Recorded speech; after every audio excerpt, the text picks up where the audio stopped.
The weather may feel like late fall, but I assure you it is spring in New York. The flowers are in bloom, baseball is being played, and a big weekend of the national pastime at Citi Field. At Citi Field in New York, the New York Mets play the Arizona Diamondbacks. Mets baseball is presented in HD by IOTV. Get the best in HD free with IOTV.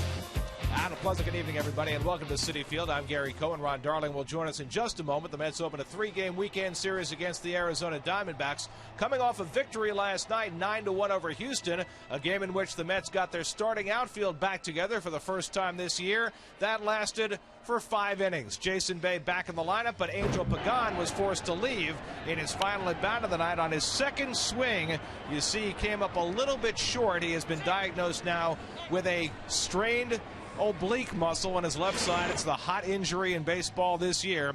Jason Pridey has been called up from AAA Buffalo. He will start in center field tonight, and there's a reason that it was Pridey and not anybody else, Ronnie, because Pridey is a terrific defensive center fielder. Well, you know, it's interesting. The Arizona Schoolboy Player of the Year in 2002 going against his hometown team. But the great thing about Pridey, he didn't hit a lot in spring training either, but he showed them that he was one of the best defensive outfielders that they have. Only hitting a .186 in Buffalo, but 3 home runs, 6 RBIs. Pridey goes in the lineup batting 8th against a left-hander. He's a left-hand hitter. Also in the lineup, a left-hand hitter, Daniel Murphy, who goes into the 2-hole with Pagan hurt. Well, the biggest thing you've been trying to figure out all April is who's going to play second base every day, who's going to hit in that second hole. And right now, it looks like it's going to be Daniel Murphy for a while. And Murphy's been great. He's 5 times he's been hitting in that second hole. Every game, he's done something to try to help his team win.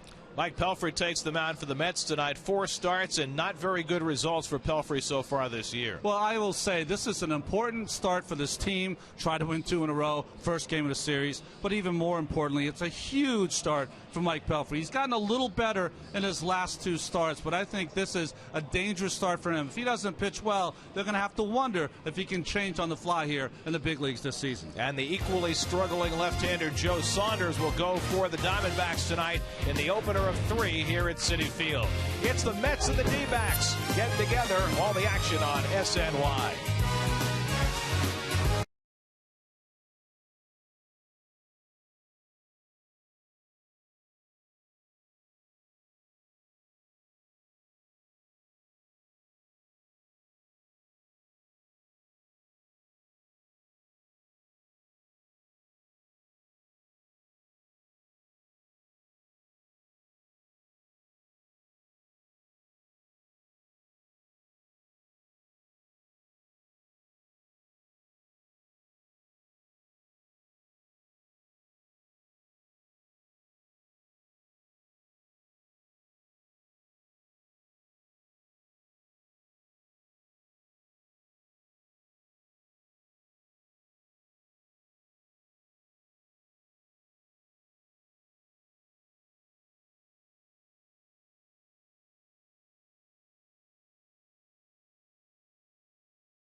Brought to you by IOTV. Get the best in HD free with IOTV. By Nathan's Famous, official hot dog of the New York Mets. Visit a Nathan's restaurant today.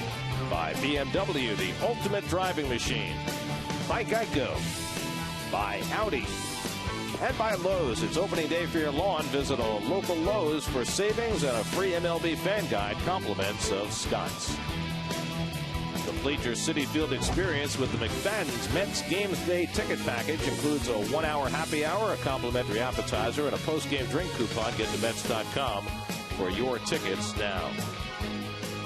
Check out the Cadillac around the majors this afternoon. The Dodgers got a homer and 3 RBIs from Juan Uribe and beat the Cubs 12-2.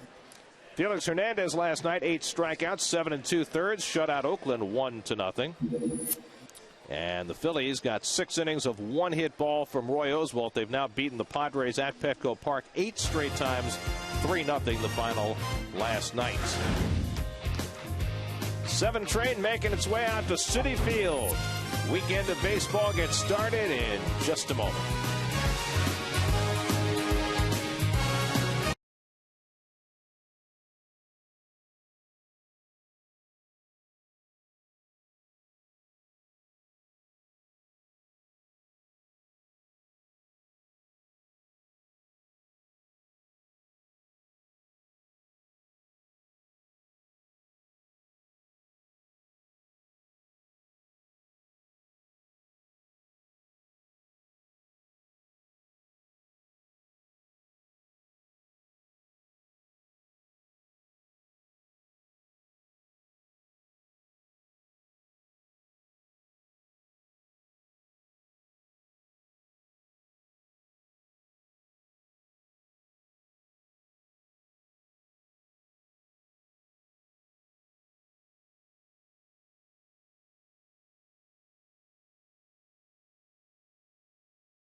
RPL Equipment from Midtown to Montauk. For all your contracting needs, visit them online at rplequipment.com.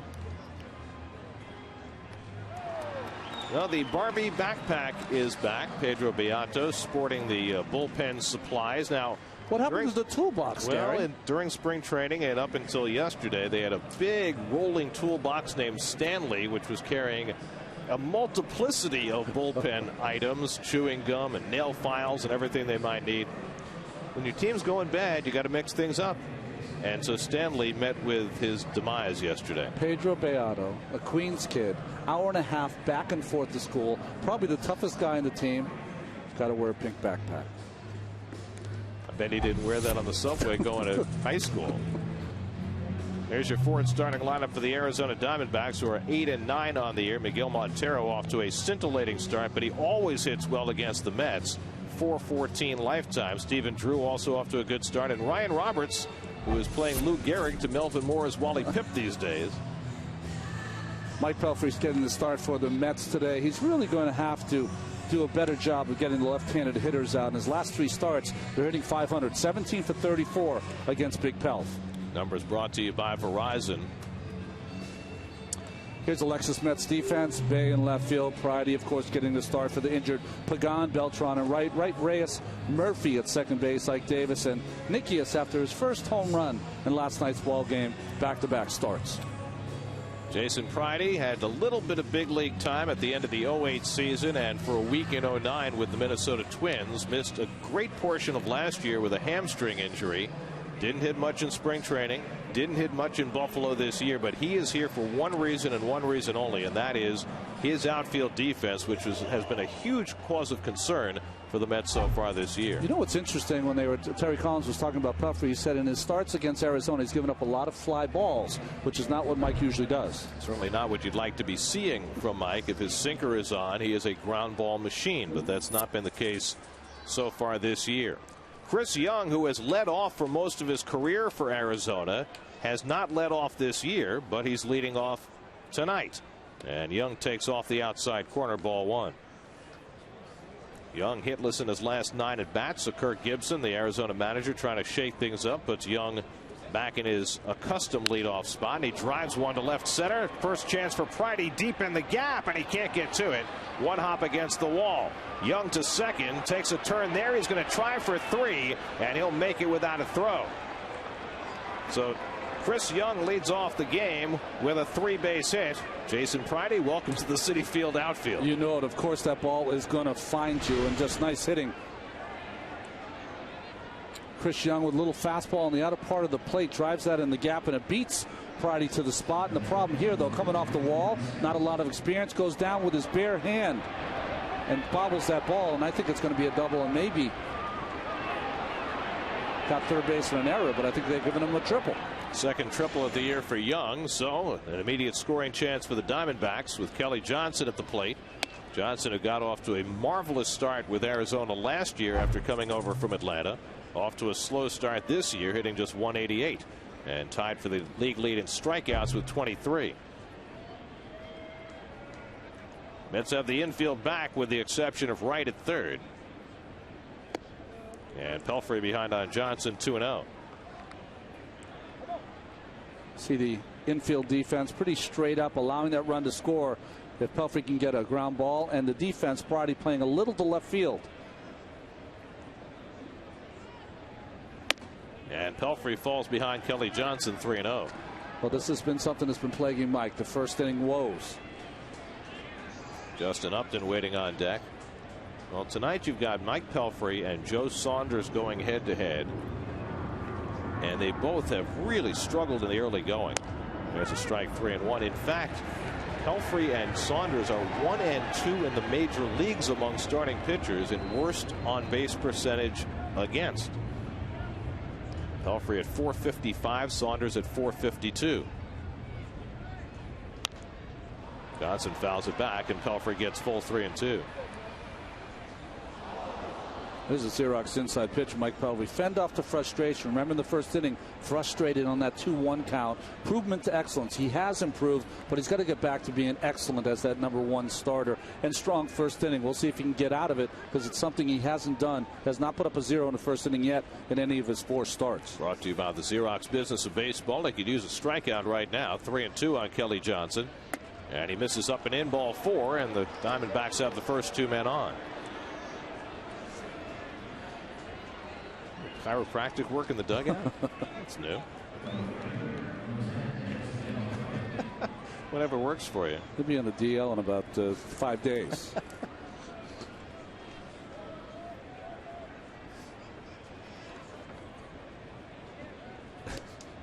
So the Diamondbacks have runners at the corners with nobody out, and now Justin Upton will settle in. Upton just 23 years old, already in his 5th major league season. He's hitting at .269. And he takes a letter high strike from Pelfrey. Upton last year had his numbers go backwards right at the point 2 years ago where it looked like he was poised for superstardom. It hasn't quite come to him yet, but he's got all the wherewithal to be one of the better players in baseball. And he takes the slider off the plate, and it's 1-1. Well, if you notice so far, Chris Young with that triple to left center field, all the fastballs by Pelfrey have been mid-thigh or up. That is not a good sign early. Left-hand hitter Stephen Drew waiting on deck.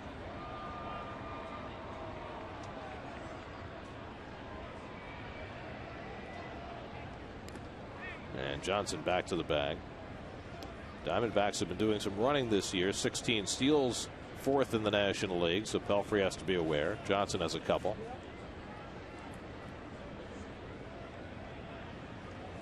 Last year, April was so kind to Pelfrey. This year, it's been the exact opposite. Good fastball, and he's 1-2 on Upton. Last year in April, Pelfrey was 4-0 with a 0.69 ERA. And this year, you couldn't tip the scale any further to the other side. 180 degrees. If you're reading the bat now, if you're Mike Nickias and Mike Pelfrey, you got to see that fastball up and in. He threw right by Justin Upton. Can he do it again? Maybe elevate a little bit more. And he strikes him out with the fastball. So Nickias went right back to it, and Pelfrey has the first out of the night. Boy, that was good pitching. Doubling up on that ball inside, reading the bat. He was late on that one, up and in, and repeated that same pitch. So 1 away, runners still at the corners, and now Stephen Drew will come to bat. Drew missed most of the first week of the season with an abdominal injury, but since coming back, he has been tearing it up. Hitting at .340 and 7 for 15 with runners in scoring position already this year. So the middle Drew brother off to a fast start. And he lifts one on the left side in foul ground, right, hoping for a play near the dugout. Checks his wherewithal, and he makes the catch. And that's the second out. That's a huge out for Mike Pelfrey as he gets Drew on the first pitch. And now he has a chance to get through the inning unscathed. Fastball right down the middle. Nice play by David. The wind blowing enough here to bring this ball back in play. Mercedes-Benz Ultra-Mo brought to you by your tri-state dealers on the web at searchmercedes.com. The wind is not blowing the way it was last night. It's a chilly night, temperature in the upper 40s. But last night, everything that went in the air was a major adventure. So here's Miguel Montero hitting at .358. See the on-base percentage, 5th in the National League. He's played in 16 games this year. He's been on base in all 16. And he's got great numbers against Pelfrey. 7 hits in 12 career at-bats. 1st and 3rd and 2 down. And the off-speed pitch on the outside corner for a strike. 0-1. Boy, to get that split finger over on first pitch to Montero. Crucial pitch there for Pelfrey. So after the leadoff triple by Young and the walk to Kelly Johnson, Pelfrey now with a chance to get through the inning with Ryan Roberts standing on deck.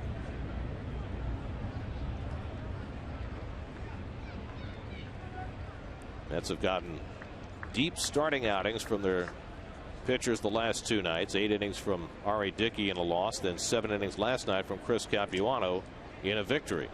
Johnson diving back to the bag. Good move by Pelfrey. Got to keep Johnson close. The thing about playing defensively against Miguel Montero is that you got to make sure that you bunch your left fielder and your center fielder. Extreme great power to the left center field alley. You see Pridey shading him over that way. 0-1 to Montero. And that fastball misses. A ball and a strike. Kirk Gibson had been hitting Montero in the 8th slot despite his terrific start. His rationale was, well, if he doesn't get as many at bats, maybe we'll keep him a little fresher for later in the year. But when you hit in .358, those plans can change. Moving on up. Gibson took over the Diamondbacks early last year. Hit to left field, and Jason Bay is there. And Mike Pelfrey gets out of a big-time jam in the opening inning. 1st and 3rd, and nobody out, and they do not score. Good start for Pelfrey. Mets come to bat with no score.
Mets tonight.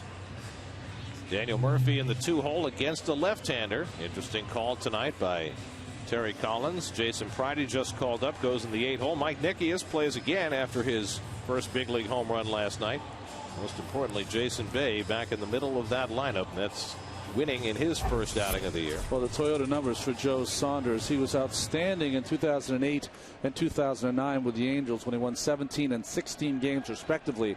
But last year, 9 and 17 with the Angels in Arizona. Things have gone very poorly for Saunders since he became a Diamondback right before the trading deadline last year in the deal that sent Dan Herron to Anaheim. Reyes sitting at 318, and Jose takes low and in 1-1. Reyes with 27 hits, tied for 5th in the National League. Daniel Murphy on deck, and then David Wright in the opening inning. And it's wide to Reyes, 2-1. Saunders out of Virginia Tech has never been a hard thrower, but his hits to innings pitched ratio has blown up over the last couple of years. And now behind on Reyes, 3-1. You know, he's a crafty guy that always relied on getting the ball, batters to put the ball in play, have his defense play good defense, especially in the infield. But he's been getting behind hitters the last year and a half or so. Those are those 2 good years he had in Anaheim. 3-2 now to Reyes. Now, even in his last start against the Giants, he generated 5 ground ball double plays. Problem was he gave up 12 hits in 6 2/3 and lost the game 5-3. Reyes reaching for the pitch outside and fouls it off. Still 3-2. This is the first time that Joe Saunders has ever faced the Mets. In fact, there's only one Met hitter in the lineup who's ever had at bats against Saunders, and that's Jason Bay, who's done very well against him. Again, the 3-2, and it's lined into center field, and Reyes has a leadoff hit. So Jose Reyes getting the Mets started. He has certainly made a habit of getting first inning hits this year. Well, when you get behind and you're Joe Saunders, you got to throw that fastball out over the middle of the plate. He doesn't pitch his in as much as he'd like, and that's a pretty easy mark there for Reyes. So let's see what the Mets do with Daniel Murphy. Terry Collins was explaining his insertion of Murphy into the lineup against the lefty tonight, saying he needed a 2-hitter and he likes the way Daniel handles the bat.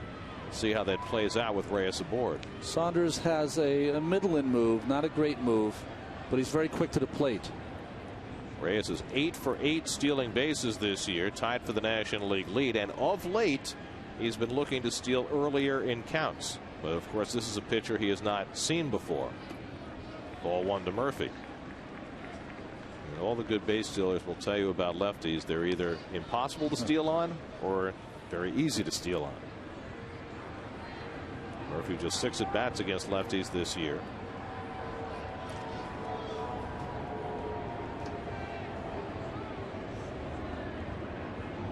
And Saunders checks in. He's not shown off his best move yet. Kind of from the Jonathan Nee school. He will not have a great move over there for the most part, but extremely quick to the plate.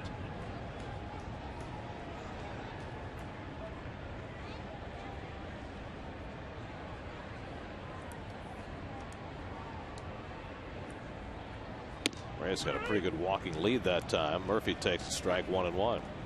It's an interesting lead by Reyes. It wasn't the hands down lead when you think that he's going to go, but he kept on edging further and further away as Saunders kept his stretch. Just a little different look from Jose. David Wright on deck after a big night last night. So he's doing it again, just edging ever so slightly further. And time asked for by Murphy. It's almost like Reyes is trying to elicit a throw over there, trying to get him to throw 3 or 4 times to try to get that read. 2 different ways of going about it. Against right-handed pitching, he gets that track start where he gets nice and low. Against left-handed pitching, stands up a little taller. And so far has easily been able to read what Saunders is throwing at him. He's thrown over 3 times and has yet to really try and nail him. It takes such great patience to be a number 2 hitter with all the attention being paid to the runner at first. Now the 1-1, and Murphy fouls it off. 1-2. Don't forget, in 2 games 2 times ago, Angel Pagan ran and hit with Murphy, and Murphy hit that hole shortstop. You can see batting second in the order. Which is one of the reasons that Reyes, despite his great propensity for getting on in the first inning. Hadn't scored a lot of runs. Only 13 this year. Reyes is hitting .473 in the first inning. Off the plate to Murphy, 2-2. That's 9 for 19. That's awfully good. And one stretch where he was on base in the first inning 7 straight games. This is a good pitch for Reyes to run on because Murphy's going to get a fastball, you would think, away on this 2-2 count. Not going, and the breaking ball fouled back.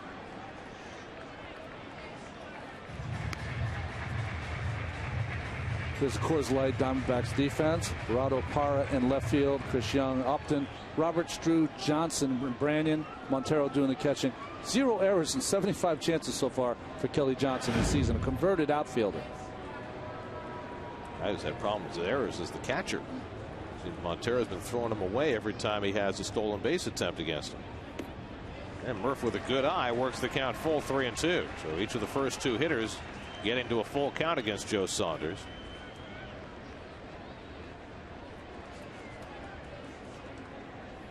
Murph making his 7th start of the year.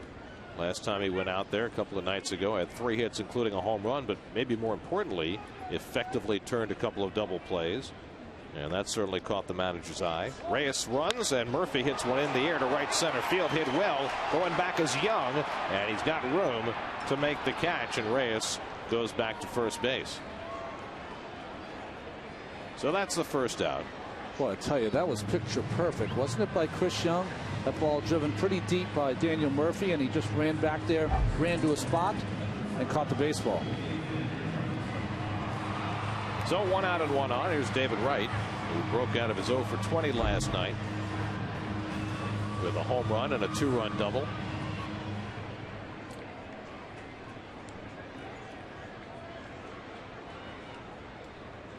So Reyes still at first base with 1 out. And now he's gotten a couple of looks at Saunders. Let's see what he does here. And Saunders again checking in mildly. Well, got that fastball away, and David described it later. He said you got to hit the ball pretty good to get it out of here to left center, and that ball was a line shot. That was in his 2nd at bat last night. There goes Reyes. He's picked off. Branyan makes the throw to second, right on target, and Drew makes the tag, and Reyes is caught. 1-3-6, and that's the 2nd out. First time Reyes has been caught stealing this season. Well, Joe Saunders is crafty to the plate. He's also crafty in holding runners on. Saw Reyes take off, threw it over to first, and Branyan, who plays third base and first base, key is you have to make a perfect throw, and he did. Easy tag for Stephen Drew, which he didn't make. Well, by the way, vicinity. Walt beat him. Well, you know what? That always was an out. But it's changed. I know what you're saying. These days, with instant replay being so prevalent, umpires are less likely to call phantom tags, which that appeared to be. Well, the worst is that he might not apply the tag, but when he did apply it, didn't it get him right in the face? No, right on the left shoulder.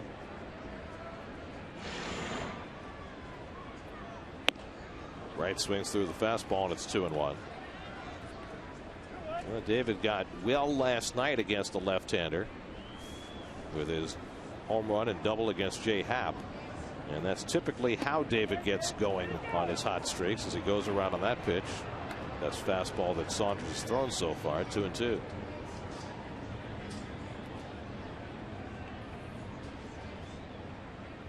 And he rips one to short. Great diving catch by Drew to end the inning.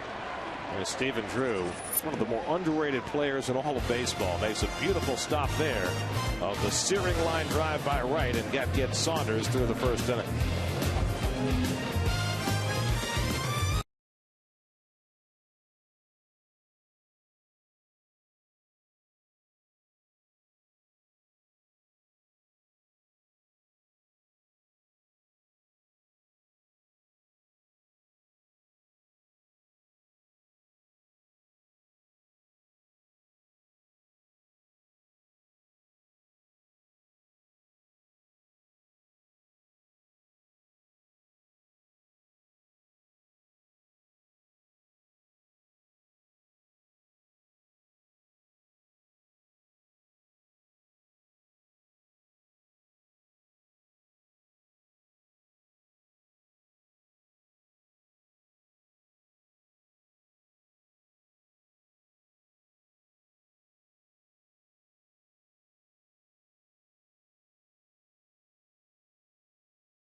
Active in Times Square on a Friday night.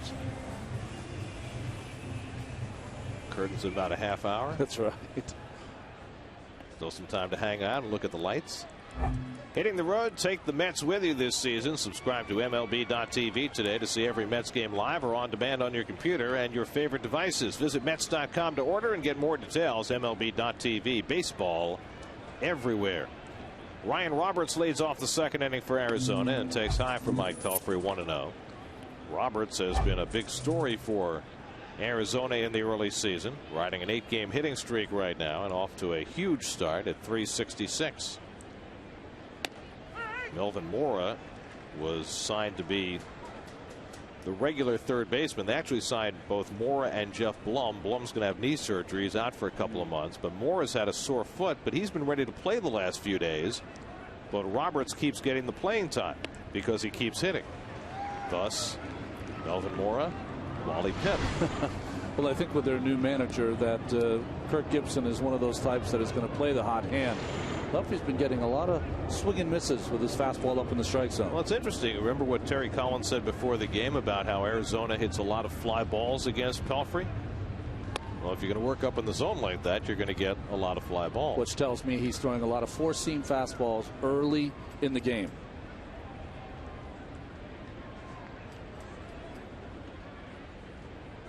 Now the 2-2 to Roberts, and it's up and away, ball 3. Ryan Roberts, not a kid. He's 30 years old. Journeyman out of the Toronto organization. Has not had much of a chance to play in his career.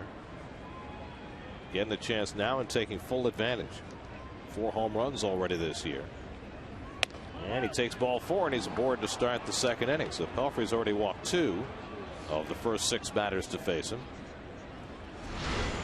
When you watch Pelfrey's motion, it's pretty simple for a big guy. 6'7" tall, a tiny step back, not too much action there as he gets into his motion. And I think that's one of the things that if you're looking at Mike, you'd want him to use those legs a little more. But he's just one of those guys that kind of not even pushes off with that back leg, just releases just by gravity and lets that leg go through.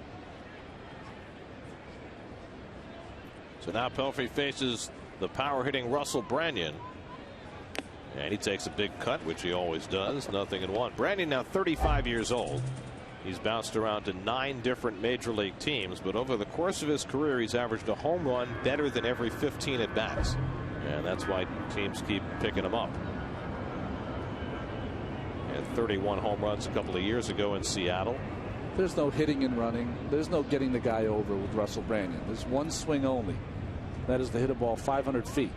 First came up with Cleveland, and the Mets were actually in Cleveland playing an interleague game the day that the Indians first traded him away, and it was considered a very sad day for the Indians because they had nurtured this kid and figured he was going to be a 50 home run guy, or at least a 40 home run guy. Never quite developed that way. Well, they had so many great power hitters before him. Albert Bell, Jim Thome, all those guys. They thought he was going to be the next generation. They then traded him to Cincinnati, and his trek was on. Wide open stance from the left side. And Pelfrey just missed. 1-2. 94 from Mike. That pitch was definitely off the corner. Brandon got a break because that ball beat him. But when you watch Brandon hit, he has that big open stance, has to close it at some point. Delta keep climbing overhead camera gives you a good view of that pitch just off the corner. Now the 1-2 and another check swing, and that one's high. 95 from Pelfrey. So he's throwing 4-seamers and he's throwing them hard as we've seen him throw all year. So at this point, does it appear as if he's just abandoned his sinker? Well, I think what has happened is that he's trying to get through these first couple of innings with just a couple of pitches. His fastball, occasional slider, but mostly his fastball and his split finger, keeping the runner close. So I think maybe that what they're trying to do with him is simplify it real early, and then as the the innings pile up, then try to move in with that slider, more split fingers. It's been a work in progress for Pelfrey, working with Dan Warthen. Branyan strikes out. Another fastball from Pelfrey, and that's his second strikeout of the night. 1 down in the second. No rhyme or reason here. No setting up the hitter. Just country hardball right down the middle, and it beats Branyan.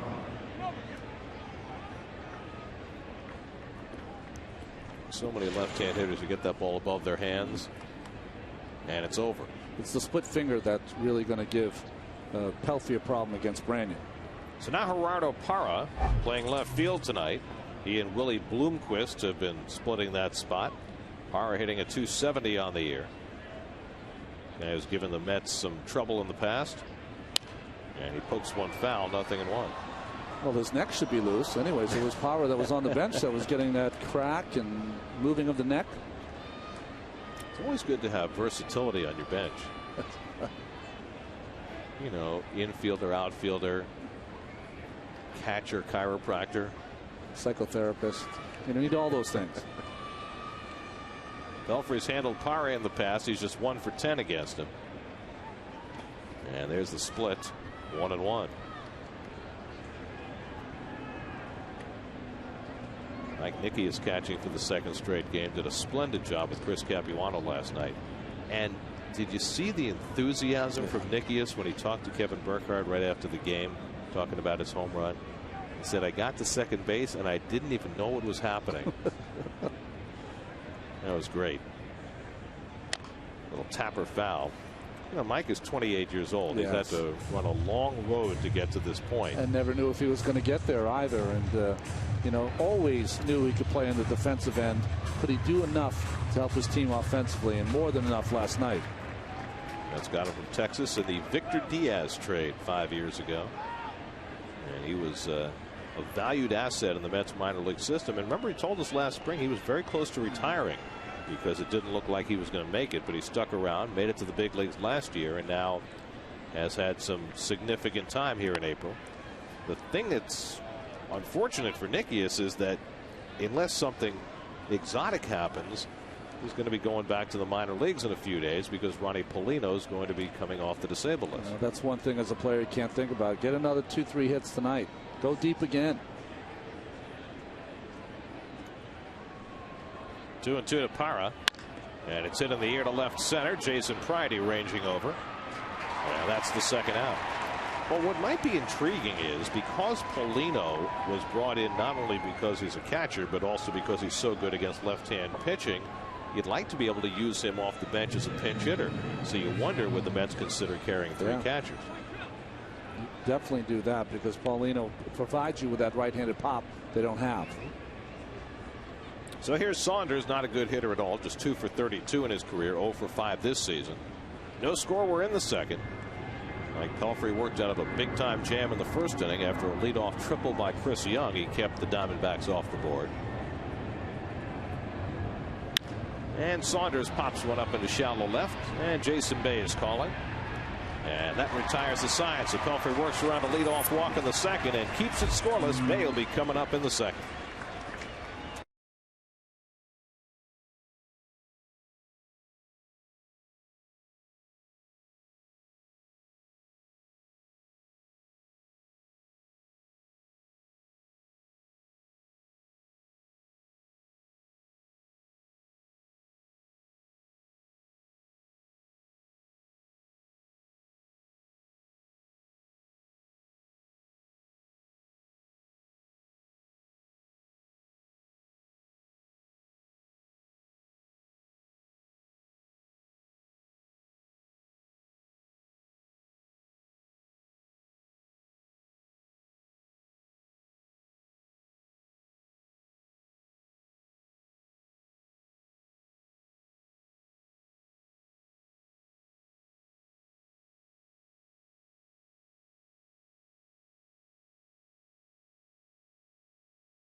Baseball on SNY is brought to you by Toyota. Toyota offers fuel efficiency you love, only better.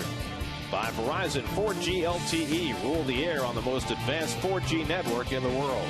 And by Dodge, built for people who love cars to drive fast past people who don't care about cars at all.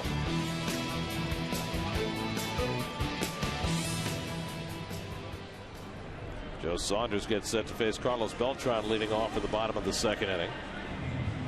Well, Easter is upon us. That's right. Good Friday today. Easter coming up on Sunday, and she is all set to go. She looks a little cold and miserable to me. Yeah, think how much colder she'd be without her ears. That's right. Beltran 6 for 15 over the last 4 games. He's been swinging the bat well from both sides of the plate, and he takes a strike. All 3 of his home runs this year have come as a right-hand batter. Slugging percentage .533, so it's been a good start for Carlos. You know, who Garrett, has been playing every day of late. Sorry, Gary. We always talk about that he hits the ball on that outside part of the plate. Why? He's closer to the plate as a right-handed hitter than any Met hitter in the lineup. Just gets right on that dish. Those hands are right over the inside part of the plate. So Saunders tries to attack him inside, and I would imagine you've got to do that with Carlos if he's that close. Well, anything out of Nova, you have no chance. Jason Bay's on deck. You have to rush him inside. Breaking balls in the dirt are another way you can go after Carlos. Spits on that, and it's 1-2. Bay on deck, and then Davis in the bottom of the second. That's got a leadoff hit from Reyes in the first, but he was caught stealing. That's hit 2 balls hard in that first inning. But Beltran pops one up. Should be playable for Branyan in foul ground. And Beltran retired one away.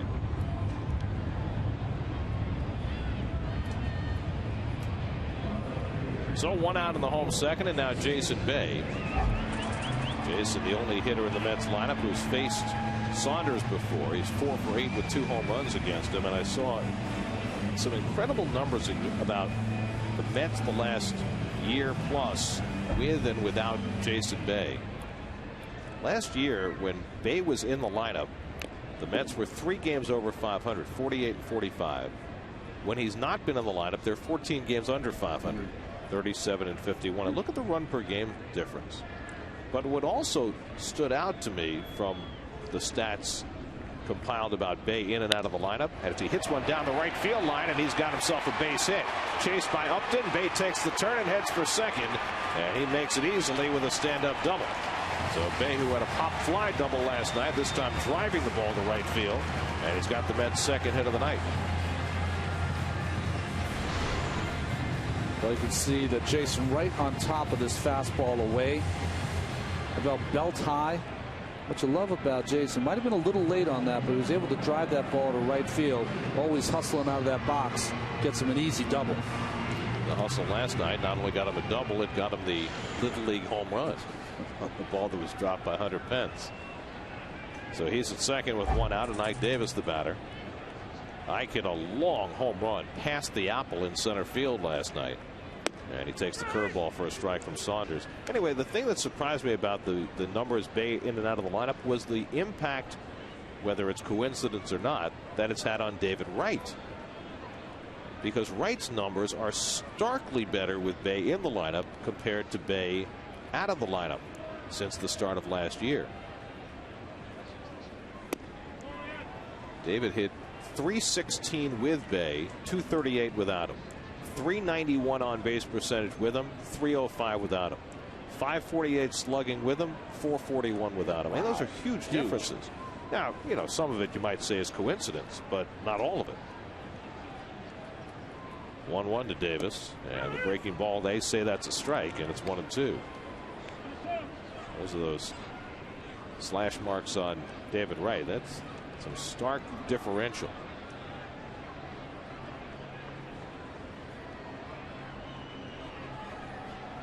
So the Mets thrilled to have Bay back, even as Pagan leaves the lineup the day Bay returns. Late swing, and he fouls it off. Well, like last night, hit just his second home run of the year, but when he hits them, they really stay hit. You know what's amazing? When I saw him hit this home run last night, I was hoping, maybe that's going to get over the head of the center fielder. I mean, one of the longest home runs we've seen here, at least to that part of the ballpark.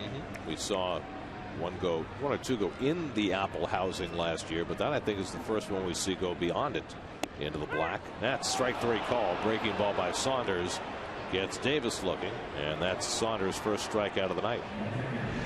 I'd say no, but I thought that was a pretty good pitch. Starts on the inside corner, bends right on that outside part, and the way it breaks, that's got to be knee high at some point. Just a pitcher's pitch. Yep. Got to shake your head because it's so good. Greg Gibson, the home plate umpire, calling it strike 3 on Davis, who is trying to restrain himself from histrionics after third strike calls. Here's Mike Nickius coming off his first career home run last night. Mike making back-to-back starts against left-handers. And he takes below the knees for ball 1. Mike's now at 14 at bats this season. There's a homer and 3 RBIs. Jason Pridey, who will be looking for his first big league hit, waits on deck.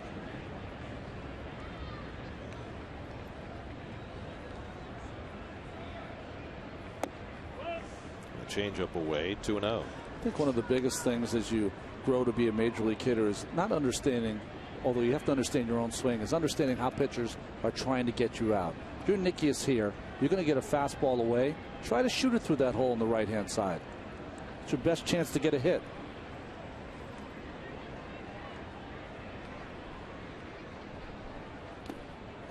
And now Saunders behind on Nickius, 3-0. Now Pridey is a left-hand batter on deck.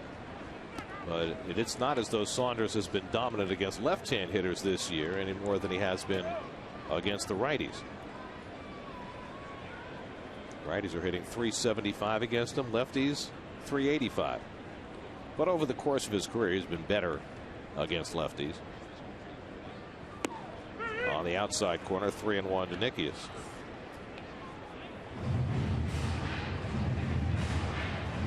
He threw the 2-0 changeup, got the 3-1 and the 3-0 count. Will Saunders take a chance with that fastball or go back to the changeup?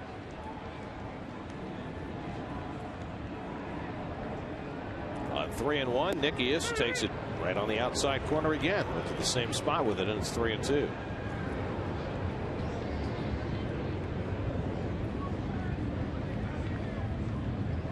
Nine-year-old Joe Saunders trying to resurrect his career. He has struggled since putting on a Diamondbacks uniform last year. It's Charles Nagy, the new Diamondbacks pitching coach this season. Terrific pitcher with the Indians. The Diamondbacks have a world-class coaching staff, not in terms of their coaching necessarily, but in terms of their major league pedigree. Almost have a full lineup when you think about it. Nagy, 129 wins. Kirk Gibson, 1988 MVP. Matt Williams, remember 1994, he had 43 home runs and 96 RBIs when they went to the work stoppage. Alan Trammell, of course, 2,293 games with the Tigers. On and on. Don Baylor, 1979 MVP. Eric Young, it's 465 stolen bases. A home run for the Rockies, their first ever home game to lead off. Mike Nickius draws a walk. And so the Mets have 2 men on. First walk given up by Saunders, who's been walking too many early in the season. In many ways, Saunders and Pelfrey are having the same season so far. So here's Pridey. As we mentioned, he had a cup of coffee in September of 08 with the Twins and another week in the big leagues in 09. But he's never had a hit. He's 0 for 4 in his big league career. And he has a chance here to do some damage with Bay and Nickius aboard and 2 down in the second. Jason Pridey, 27 years old, from Prescott, Arizona. So game's being beamed back to all his family back in Arizona. First drafted by Tampa Bay back in 02 out of high school. Traded to the Twins in the deal that sent Matt Garza from Minnesota to Tampa Bay. Mike Pelfrey on deck, and the Mets got him on waivers last year.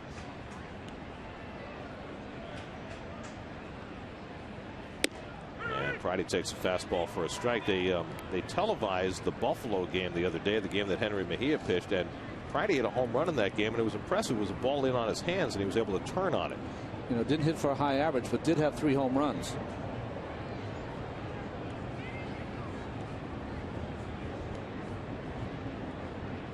And the breaking ball bends in for a strike. 1-2.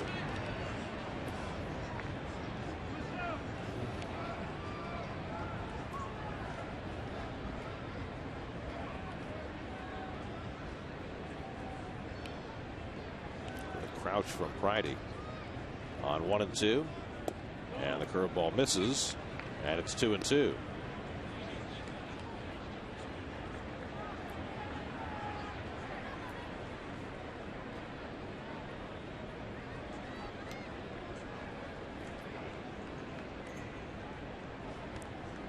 Two on and 2 out. 2-2 to Pridey, and the breaking ball in there for a call strike 3. So just as he got Ike Davis, Saunders strikes out. Pridey looking. Mets leave 2 in the second. Pelfrey back to the mound as we go to the third.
The Diamondbacks continues at 1:10 p.m. Tickets start at $10. Visit Mets.com or call 718-507-TIXX for your tickets now. Second time around the batting order for Arizona. Chris Young led off the game with a triple to left center field his first time up. Snapping an 0 for 9 stretch, his second triple of the year. Mike Pelfrey was able to work out of that jam. And he starts off Young with a fastball inside for ball 1. When Young first came up, I thought he was going to be one of the more dynamic players in this league. Kelly Johnson on deck.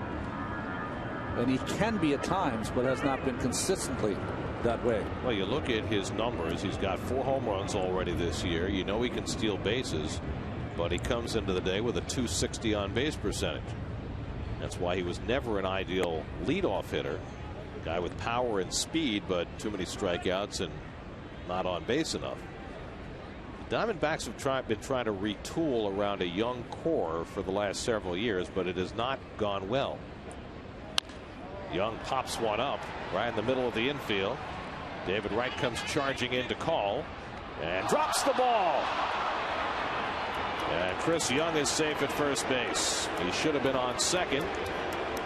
David Wright failing to catch the pop-up. It's an error, allowing the leadoff man to reach. Well, it was one of those pop-ups that Nikias gets caught up with the hitter, so he gets there late. David's got to take this over, but as we saw before, the wind's going to move it back towards the infield. He catches it late, but this is a play you have to make 99 times out of 99. How about that?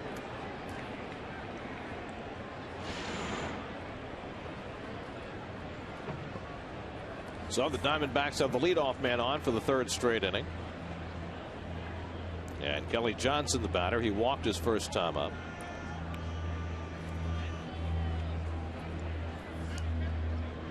Chris Young has not attempted a stolen base yet this year. That's a consequence of him hitting further down in the order, but now that he's back in the leadoff spot, you can certainly expect him to think about the stolen base. There he goes. First pitch. Throw by Nickius right on the money, and Young is tagged out. Perfect throw by Mike Nickius to get him one away. Boy, Chris Young had a great jump, but Nickius got a perfect pitch to throw on. Just a fastball out over the plate, quick release, and perfect throw. Doesn't get any better than that. 28 steals for Young last year, but he was out by a mile on his first attempt of the year as Reyes got the tag down. So that erases the error. 1 out and nobody on. 1 strikeout to Johnson, and he fouls it off. 0-2.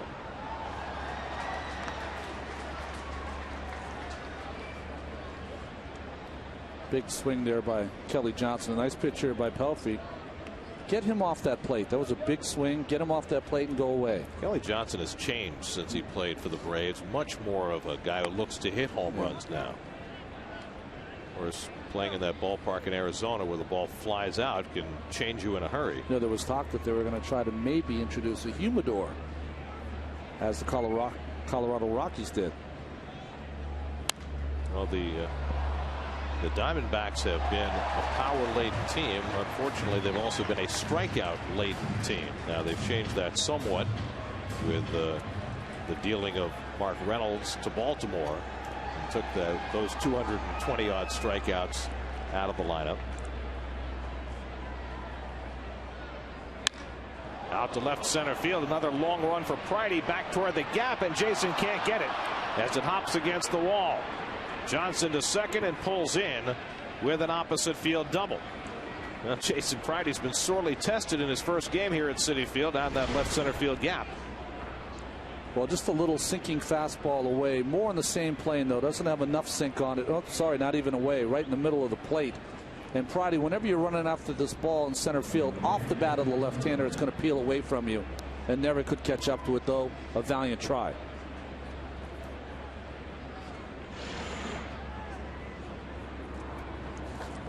And Jason's smiling to himself. It's like, I knew that there was a big outfield here. I didn't realize I was going to get this many chances this early. You know, we talk about this all the time, and he's had a couple of cups of coffee, but you know, the speed of the game from Buffalo to here is a whole different animal. Ball just jumps off the bat of these players. Here's Justin Upton, who struck out his first time up. And he takes the slider on the outside corner. 0-1. Well, the other thing is you're used to playing in minor league ballparks with single decks for the most part, and now you're playing in a 3-deck stadium, and you see the ball coming off the bat differently, don't you? Absolutely. Ground ball, just foul. But that having been said, both the balls that Pridey didn't catch, the Young triple and the Johnson double, he got good breaks on both those balls. No, I think he read the ball well off the bat. Just good hitting by both Johnson and Young in the first inning. So Pelfrey has yet another jam to pitch out of with a runner at second and 1 out. Murphy trying to keep Johnson close at second. And Upton lifts one to shallow right. On comes Beltran coming on. Slides and can't get it. Johnson to third. He's being waved around. The throw goes to second base. Johnson scores the first run of the game, and it's 1-0 Arizona. Beltran attempting to turn on the Jets, but could not make the sliding grab. It's a double for Upton. 1-0 Arizona. Well, it's a good pitch by Pelfrey. Jams Upton, but just gets enough to dump it right in front of Beltran, who took an angle where he was trying to slide to his right and stick his glove out to his left, but mistimed it and did not get his glove where the ball was dropping. This is what you have to do if you're Kelly Johnson. You go halfway. Once he saw it bounce in back and forth, gets the wave by third base coach Matt Williams. And Murphy's throw came into second. That's a throw that could have at least come into home if he had had some help. So back-to-back doubles produce a run. 1 out in the inning, and here's Stephen Drew, who fouled out to third his first time up.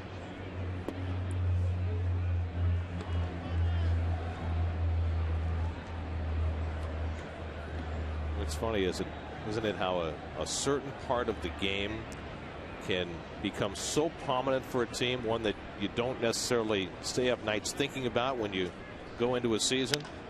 In the air to right, and Beltran has an easier play this time, I think. Comes on to make the grab. He hesitated slightly as he came in, but makes the catch on Drew for the second out. And again, nothing wrong with the way either Pridey or Beltran have approached the balls in this game, but they both come up a little bit shy, and it just continues a pattern that we've seen since opening day. Well, that was a tough play before, but here you can hear Carlos yelling, I've got it. But it's hard to fault Murph after the ball just dropped in. He got really close to Beltran, but just trying to make sure he had an eye on that play. Now here's Miguel Montero. And you think back to last season and the outfield defense that the Mets had for the first half of the year, when they had Bay in left, Pagan in center, and Francoeur in right, and how well they covered this outfield. Well, it takes the talent really to, the difference is with this outfield is that Francoeur played very shallow. Not very shallow, but shallower, and going back on the ball was easy for him. But this defense, for the most part, plays pretty deep. So you're going to see a lot of those hits drop in, or you're going to have to make some really fine plays coming in on the baseball. Montero flying to left his first time up. And Pelfrey comes inside, 1-1. Good pitch there by Mike, coming inside. Mike about to throw his 50th pitch here in the third inning. His pitch counts have been very high this year. In fact, he's averaging over 20 pitches per inning, the most in the major leagues. Dribbler foul, and it's 1-2. And the result of that, Gary, of course, is that the last two starts he's gotten into the sixth inning. There's no other place for him to go when you're averaging 20 pitches per game. And things have gotten progressively worse for Mike as his starts have gone along, as you see there.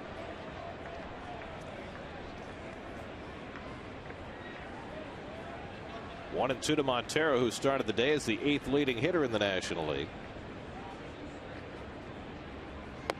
And it's too high, 2-2. You know what you have to fight, Gary, when you haven't had a lot of success early in the season, is that when you give up a couple of hits, you give up a run, that your mind doesn't go to that place, oh, here we go again. You really have to be tougher mentally than that. Upton at second and 2 down. A run is in, and Montero fouls one off his leg. And you wonder also, I mean, the Mets rotation potentially is going to be a little more crowded next week. Dylan G came up, made a very nice start in Atlanta. He's going to start again tomorrow, and assuming that all goes well for him, you'll have Chris Young coming back next week off the biceps tendonitis. If he's ready to go, what's going to happen with this rotation? Well, then you have 6 starters. The problem is that Terry Collins reiterated today, he's not going to go forward with 6 starters, 5. Certainly not going to do that this time of year. Montero lines one to center. On comes Pridey to make the grab. Side retired. But back-to-back doubles by Johnson and Upton produce a run. And the Diamondbacks go up 1-0. Reyes due to bat in the bottom of the third.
home runs in history, overshadowing a pretty important home run he hit in the league championship series that year in '88.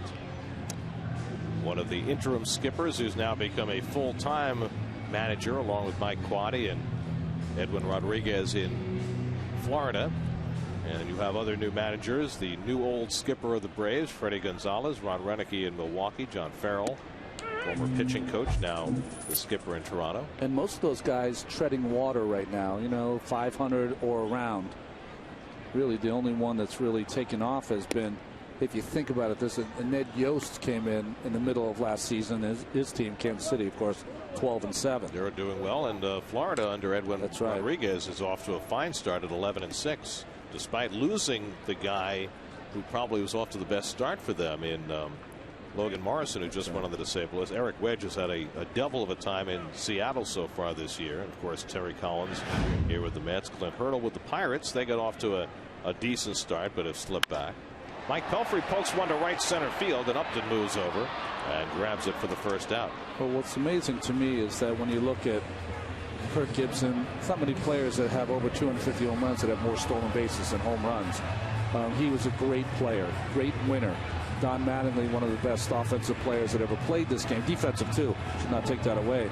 But we're coming into an age, as you see all the other guys, more baseball lifers, you know, guys that have been around the game forever. And I think that's going to be where we're going. These players today that are great and making, you know, great contracts and deserve the money because they're setting these great numbers, they're going to want to own teams. They're not going to want to just be the manager of the team. They want to be that Michael Jordan. There you go. Well, that's what makes this Diamondbacks coaching staff so unusual, that you have such accomplished major league talent on a big league coaching staff. Reyes had a base hit up the middle his first time up, and then was caught stealing for the first time this year. And thinking about pushing a bunt, takes a strike, 1-2. Well, you'll take some players who are kind of weak in the way they approach things and say, you know, what's that coach done? He's never done in the big leagues like I have. Well, they can't do that in Arizona. Well, you remember a few years back when John Bowles was managing in Florida, and there was almost a mutiny among the players there because they felt as though Bowles didn't have the credentials to be a big league manager. Now, of course, it's ridiculous. Some of the best managers in history didn't have great major league careers.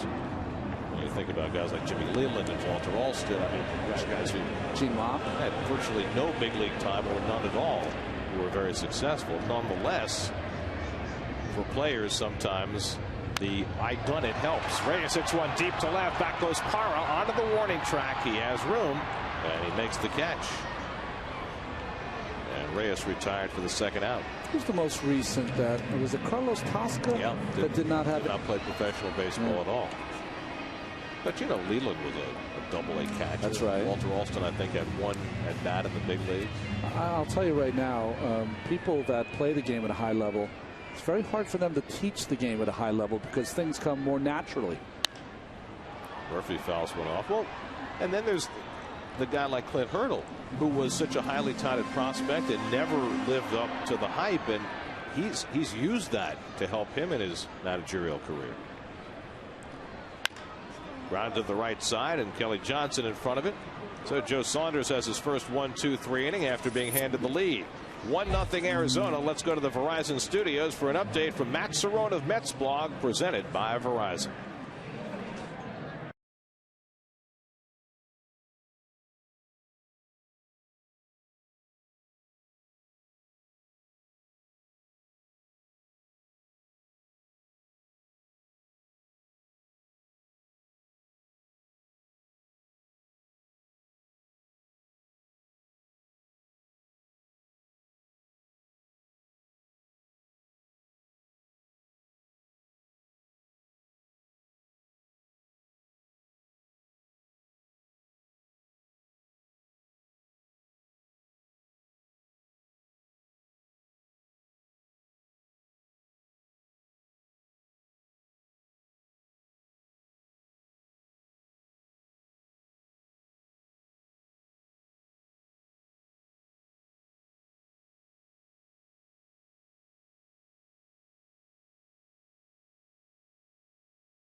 I'm not sure the fedora really provides quite enough warmth. I think the ski cap is a better option tonight as Ryan Roberts leads off in the 4th inning.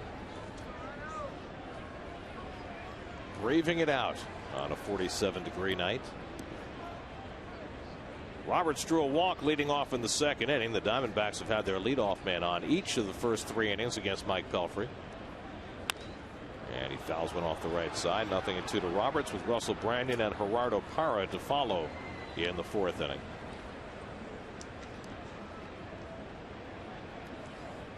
The Diamondbacks at 8-9 on the year. It's a pretty good start. They played against some really good ball clubs. They're done with their season with the Cincinnati Reds. That's amazing, isn't it? Yeah. Well, they lost 97 games last year, so whatever they do this year, if they can hang around 500, would be a huge improvement. 1-2 to Roberts. Their pitching has been spotty this year, much like the Mets. Their best pitcher so far has been their closer, the former Met, J.J. Putz. Roberts pops one up shallow right over near that low fence. Beltran comes over and makes the grab. Nicely done. He caught it in fair territory. That's the first down. Well, always the most difficult play to catch here at Citi Field, because that low deck. But Beltran with 2 hands made this play look much easier. So 1 out and nobody on. Russell Brandon coming up. Let's check in with Kevin Burkhardt. Kevin? Well, guys, Henry Blanco is now a Diamondback, but he was a Met last year, and he drew raves from everybody, from Dan Worthen through the pitching staff, for how he handled the staff. None better an illustration than Mike Pelfrey. He caught him 57 2/3 innings. In that time, Pelfrey's ERA with Blanco was 2.81, and there were a couple factors to that relationship. Number one, I think Pelfrey obviously trusted him, but I think there was somewhat of an intimidation factor too, because Blanco had been around. He was a grizzled veteran, you know, that type of thing. I talked to Henry today, and I asked him about Pelfrey and his early season struggles. He said, you know, I got in touch with him and talked to him last week, and I told him, be positive, think positive. I want you to go back and look at the film from last year, look at the things you did well last year, and stay positive. He said, you know, when I caught him last year, it was all about that. He's not the type of guy you want to beat down when you have a talk with him. It's always about positive. I was reinforcing that his stuff is good and to trust it. But I had to be aggressive with him, too. You really had to make him do that. He said, for me, I did not want him to think out there. I did all the thinking for him. I wanted him just to concentrate on throwing his stuff. Hopefully he can get back to that. Guys. Long run for Jason Bay as that ball falls fair and hops into the crowd. A ground rule double for Russell Brandon. And so the Diamondbacks have their 4th hit, and they've all been extra base hits against Mike Pelfrey. Well, another pitch, a fine pitch by Pelfrey, jams Brandon, but fights it off, and it's so strong, gets it out there in the outfield. Now, going back to what Kevin was talking about with Henry Blanco, Henry's just a great guy to have on any team, and the Mets valued him greatly. It's now with his 9th different major league team, and you see the different ERAs for Mike last year with the various catchers he performed with. Henry Blanco almost wills you to pitch well, because he loves the game so much. He's put so much into it that he wants you to do the same. Gerardo Parra fly to center, tries to drop down a bunt and fouls it off. But I thought what Kevin said in quoting Henry was instructive. I mean, it's a strong statement to say, I didn't want him to do any thinking out there. I did his thinking for him. You know, most pitchers, you want them to be able to throw their own game. Yeah. Well, you do, but I think that Mike, even at this point in his career, is just one of those pitchers that doesn't shake off a lot, needs the game kind of be called for him, and is more of a reactive, not proactive pitcher.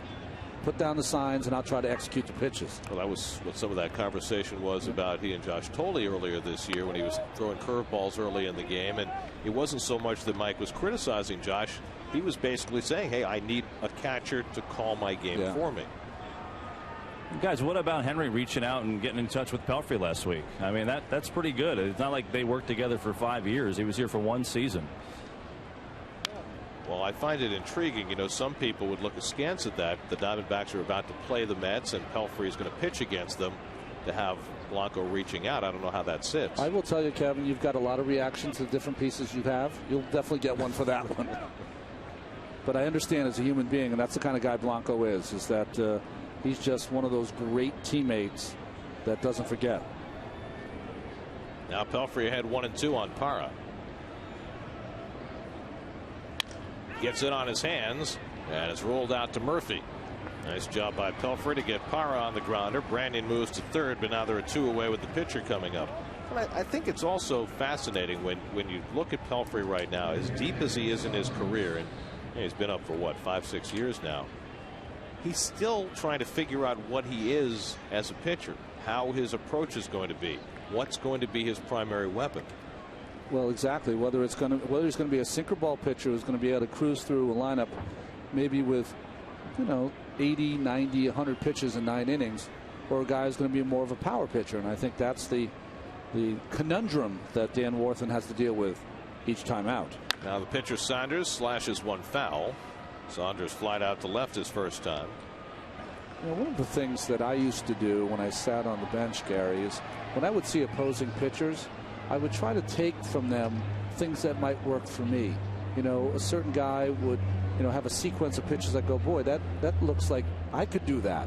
And I think for Pelfrey, that could be something, look at whatever pitcher he admires and try to copy some of that style. Well, early in his career, you remember the guy that they wanted him to watch was Brandon Webb. That's right. Because he had that bowling ball sinker. But does Mike even have that kind of a sinker anymore? I don't think he does. Not that sinker.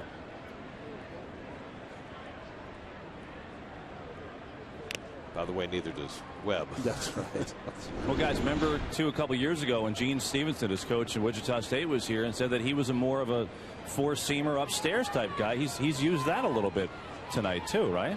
Well, that's what he's trying to be tonight. I guess that's what we're talking about, Kevin. I guess is just that Mike seems like hitters are in between. Mike seems in between to me.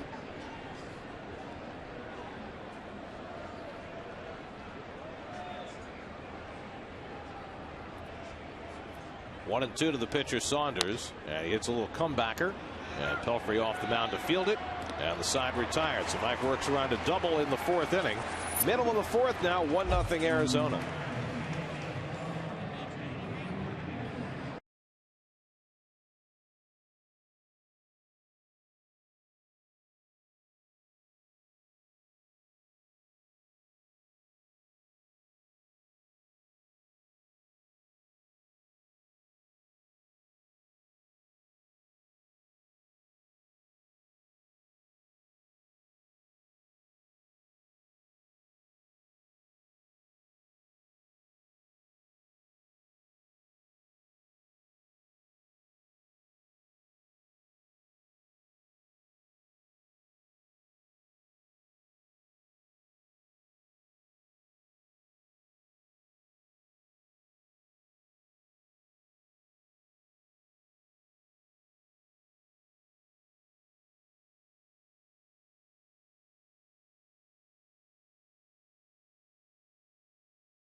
Must-win Game 5 for the Rangers. Check out SNY.TV, the ultimate blog network, featuring a continuous flow of sports news straight from the best New York sports blogs.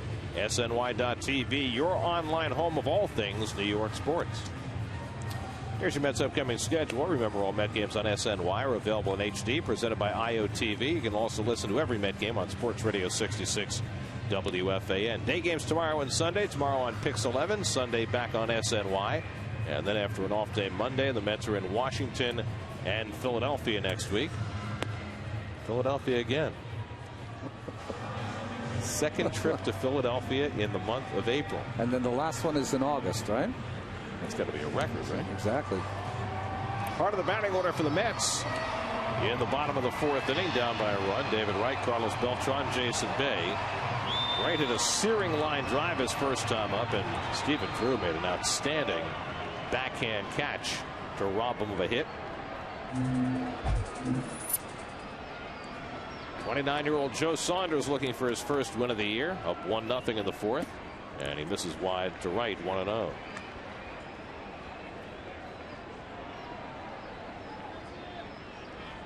Beltran to follow, and then Bay.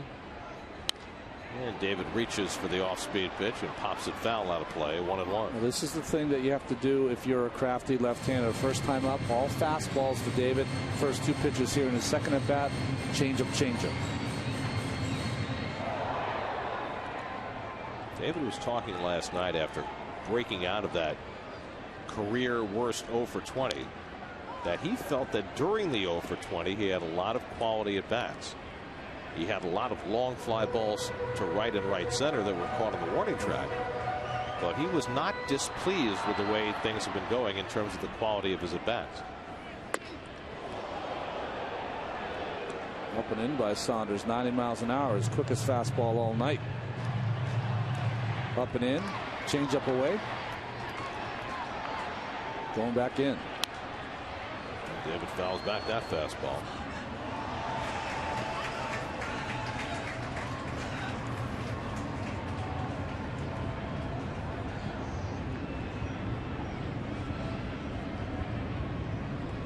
Joe Saunders, who pitched for Virginia Tech, which you know, that's the school David roots for. His brother went to Virginia Tech.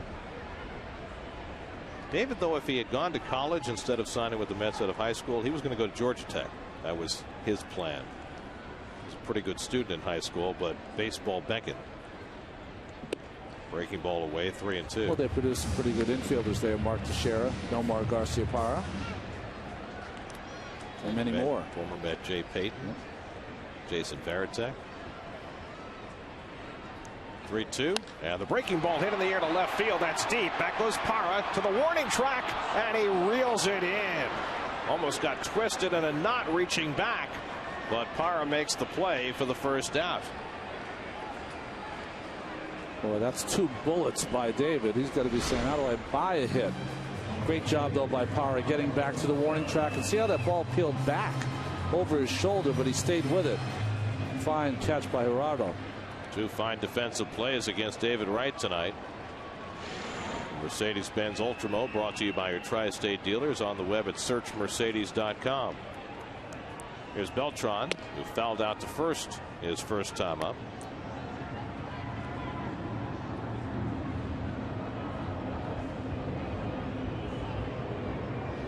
And Carlos lays off back-to-back changeups, and it's 2-0. Jason Bay, who drove one the other way for a double his first time up, now on deck.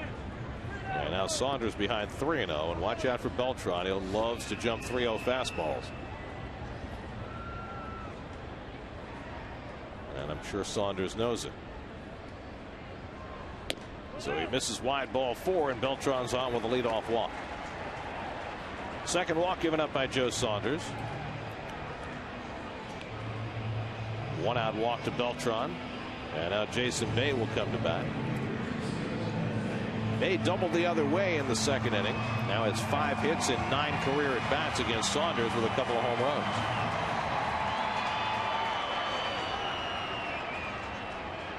Playing his second game since the 25th of July last year. It's a long time away. Jason said once he got through his first at bat last night, the opening day jitters disappeared. He said, though, the last thing in the world he expected to do was to have to sprint 360 feet around the bases. He said he was giving way a little bit coming around third. Well, someone asked me today, did I ever see a play like that ever happen? I said, yeah, in the year 2000 when someone's in Little League, happened every single day.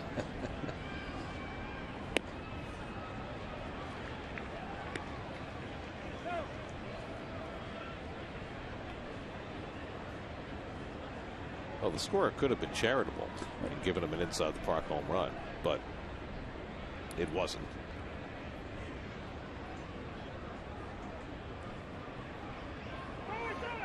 I thought he lost it in the lights. He could have given it to him. Here you see the career numbers for Jason Bay, who was in the Mets farm system way back when, before he made his major league debut, traded to San Diego, where he made his debut, played just 3 games before he was traded to Pittsburgh. Became a star in Pittsburgh and an even bigger one in Boston before signing with the Mets as a free agent. 2-2 to Bay, and he lays off, and it's 3-2. Well, he has come back to the big leagues with his batting eye intact. He's looked very comfortable at the plate these first 2 nights. I will say the Mets, although they haven't scored a run, they've taken some good at-bats getting Saunders deep in the count. Saunders up to 70 pitches with 1 out in the 4th inning. Let's see if Beltran runs. He does not, and Bay hits one down to third. Should be 2. A turn at second by Johnson. In time for the double play. 5-4-3. So the double play ends the inning. Saunders, who got 5 of them in his last start, gets his first of the night, and he's up 1-0 after 4.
I want to tune in for this, Ronnie. See Keith build his new City Field menu option, the Gold Glove Burger.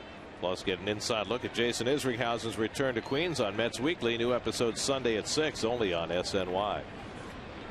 You were not here for the tasting the other night. How was it? I heard it was great. Fantastic.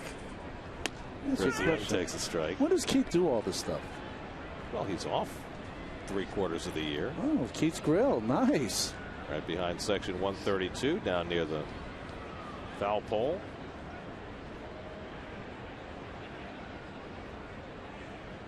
Young is 1 for 2, triple to left center, hit a pop fly that David Wright dropped for an error. It's this one out to center field, and Jason Pridey has it lined up. And Pridey's gotten a lot of work in his first game as a Met, puts it away for the first out. So 2 straight innings now. Pelfrey's retired the leadoff hitter after they got aboard each of the first 3. You see this pitch differential, IOTV pitch differential. You want that outside, but also drifted back over the middle. But I will say also, if I were catching Mike Pelfrey, see where Nikias's glove is on the outside corner? It's still about thigh high. You still want that target to be even lower than that. That was on Kelly Johnson's double in the 3rd inning. He came around to score the only run of the game. And the curveball popped up foul. First curveball that Pelfrey has thrown tonight. Well, that's what we anticipated, that he'd try to go really hard with the fastball, split finger early, and start to incorporate his secondary pitches, which he's doing now. Justin Upton waits on deck.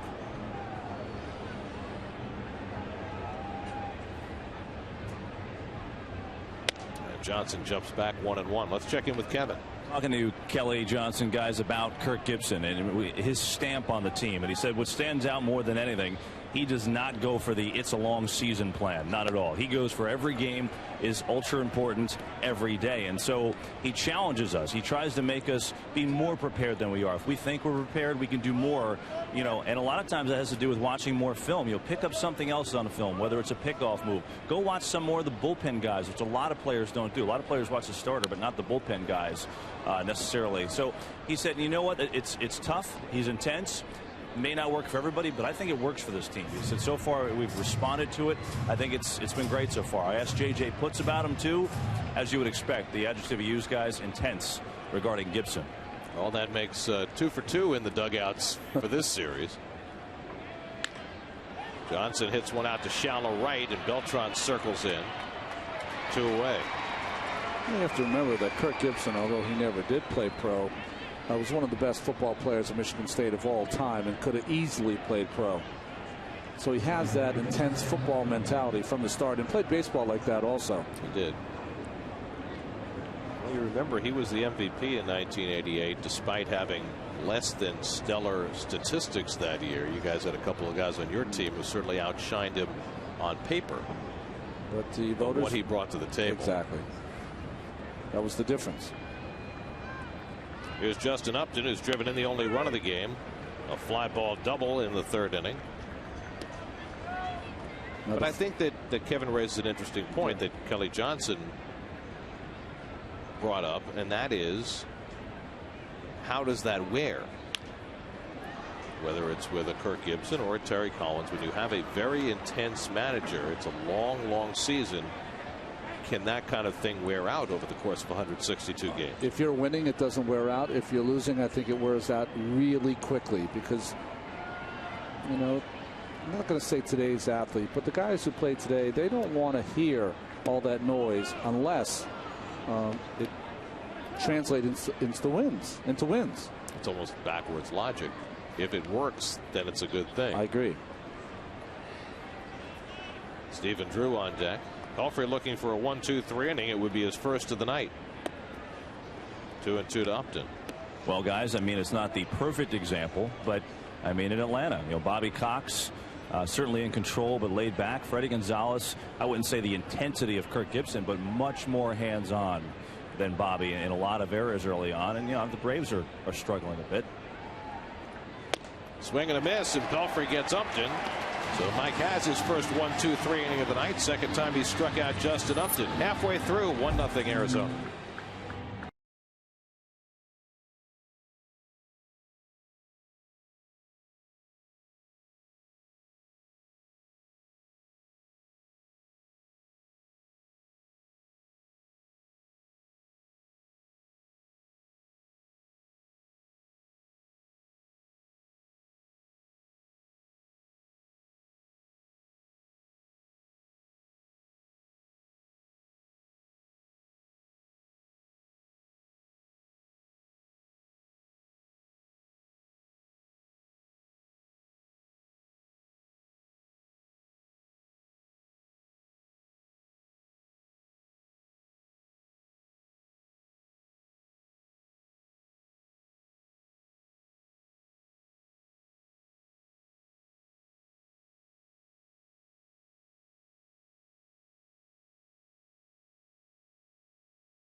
look at the city on a cool but crisp night in New York as we go to the bottom of the 5th inning.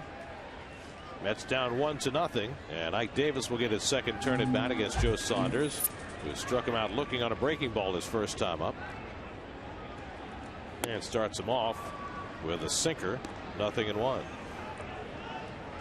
It'll be Davis, then Mike Nickius, and Jason Pridey in the bottom of the 5th for New York. Mets have managed just 2 hits so far. A single by Reyes in the first, a double by Bay in the second. And a strike called, 0-2. As opposed to most of the season when Ike has been working with a head in the count, not so much against Saunders here, these first 2 at bats. He's had a good plan of attack against the left-hand hitters tonight. Mets have 3 left-hand hitters in the lineup, and they're a combined 0 for 4 so far with a couple of strikeouts.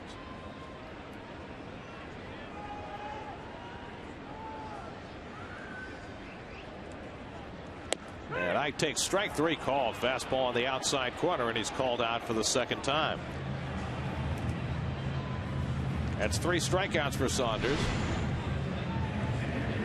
Well, sinker in, breaking ball away for strike 2, fastball up to change his eye level, and fastball on the corner on the knees. Nice sequence of pitches by Saunders. And Joe Saunders, who's 0-9 over his last 10 road starts dating back to June of last year, has not won a road start since joining the Diamondbacks. Now Mike Nickius, who walked his first time up, and he takes it wide for ball 1. So you got 2 pitchers who were struggling as mightily as any 2 pitchers in baseball this year, and you got a 1-0 game in the 5th. What is that they say? You just never know what you're going to see when you come to the ballpark. Well, you think they would have to be due, guys that have won 15, 16, 17 ball games. But both a little in trouble early, but able to get out of it.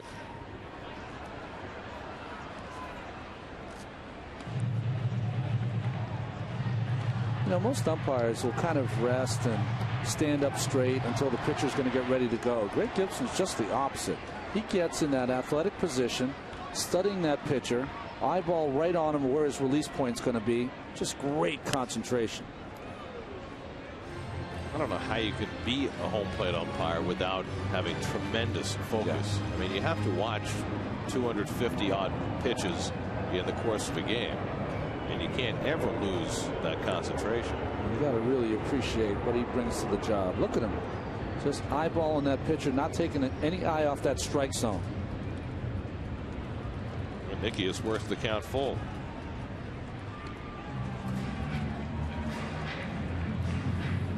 Already the 7th full count for Joe Saunders with 1 out in the 5th inning.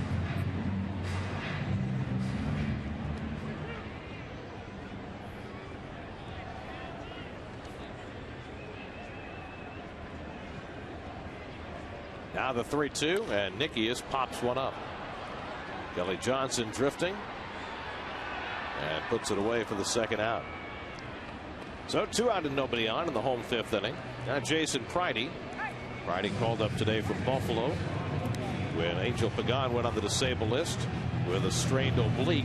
Hurt it on that swing in the 5th inning last night. So he's on the 15-day disabled list, and the strained oblique has become the object of fashion in Major League Baseball this year. There's the depiction of the oblique. Pridey lifts one out to left center field, and Gerardo Parra makes the grab.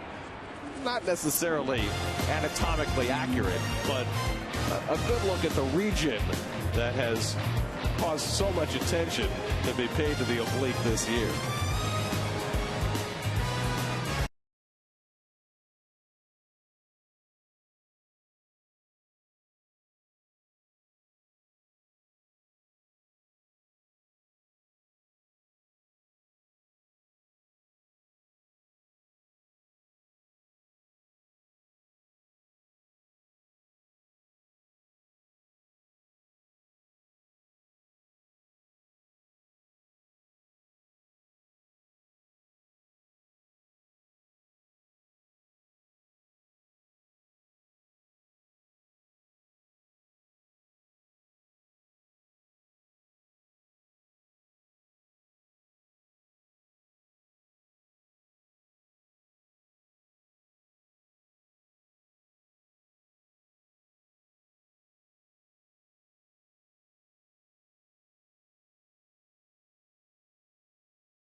Little wiffle ball action. Oh, look out.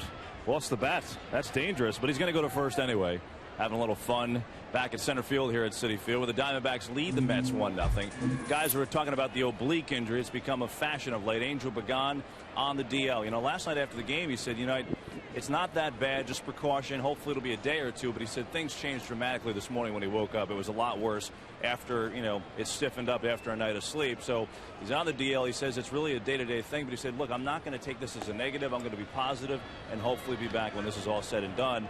Guys, the question I have for you is, maybe it can be a positive for Angel. I mean, obviously he wasn't playing well. He had a good outlook on this, and maybe just you don't want to go on the DL, I understand, but maybe a couple days away will kind of get him in the right direction when he comes back. Well, it's an old baseball saying that you never get hurt when you're in a slump. Well, Angel got hurt when he was in a slump.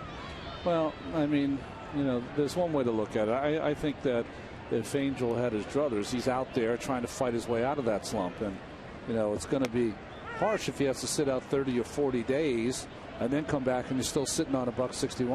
Well, one thing is for certain that we have learned about oblique injuries over the last few years, and that is that there's no such thing as a day or two.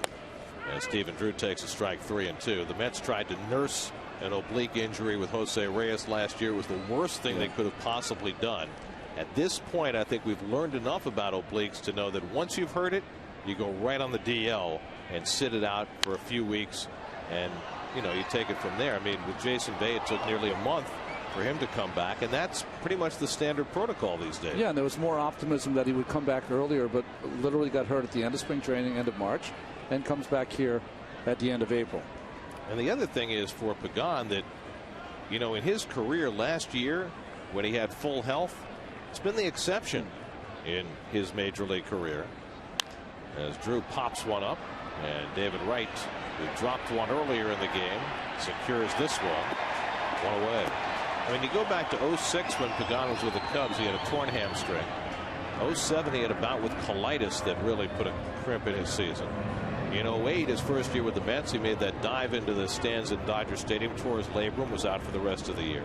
He had elbow surgery in April of 09, and then in June of 09 strained his groin, and that ruined that season. And it wasn't really until last year that he was able to get through an entire big league season healthy. And he had a tremendous year. Here's Miguel Montero, who's flied to left and lined to center, and he pops one up. This one should be easy for Jose Reyes. And there are two away.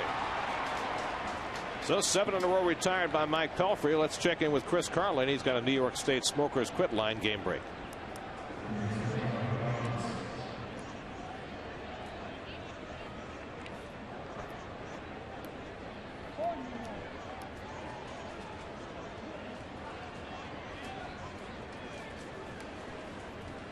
Of course, Anibal Sanchez already has a no-hitter in his career. Well, Mike Pelfrey has now worked his longest stint of the year, 5 2/3, 2 out and nobody on, and Ryan Roberts takes a slider for a strike. And true to form, what we were talking about before the broadcast, 11 of the 17 outs for Pelfrey have been in the air. That's as predicted by Terry Collins based on his results against Arizona in the past. Of course, the results against Arizona have mostly been bad. 0-5 lifetime, 6.69 ERA. He's behind in this game, but through no fault of his own. Mets have generated nothing against Joe Saunders. It's funny how it goes, right? The Mets scored 9 runs in a 5-game span. Then they scored 9 last night. And now they've been held scoreless for 5 innings tonight. Roberts doesn't chase, and it's 1-2. Roberts has walked and flied to right. Pelfrey has been able to keep the pitch count at a reasonable level. Now at 92 pitches with 2 out in the 6th. So if he can get Roberts here, he should be good to go for the 7th. And he gets him with a breaking ball. So Pelfrey, with his 4th strikeout of the night, now has retired 8 Diamondbacks in a row. Mets come up in the bottom of the 6th, down 1.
the Old Apple outside the Rotunda at Citi Field.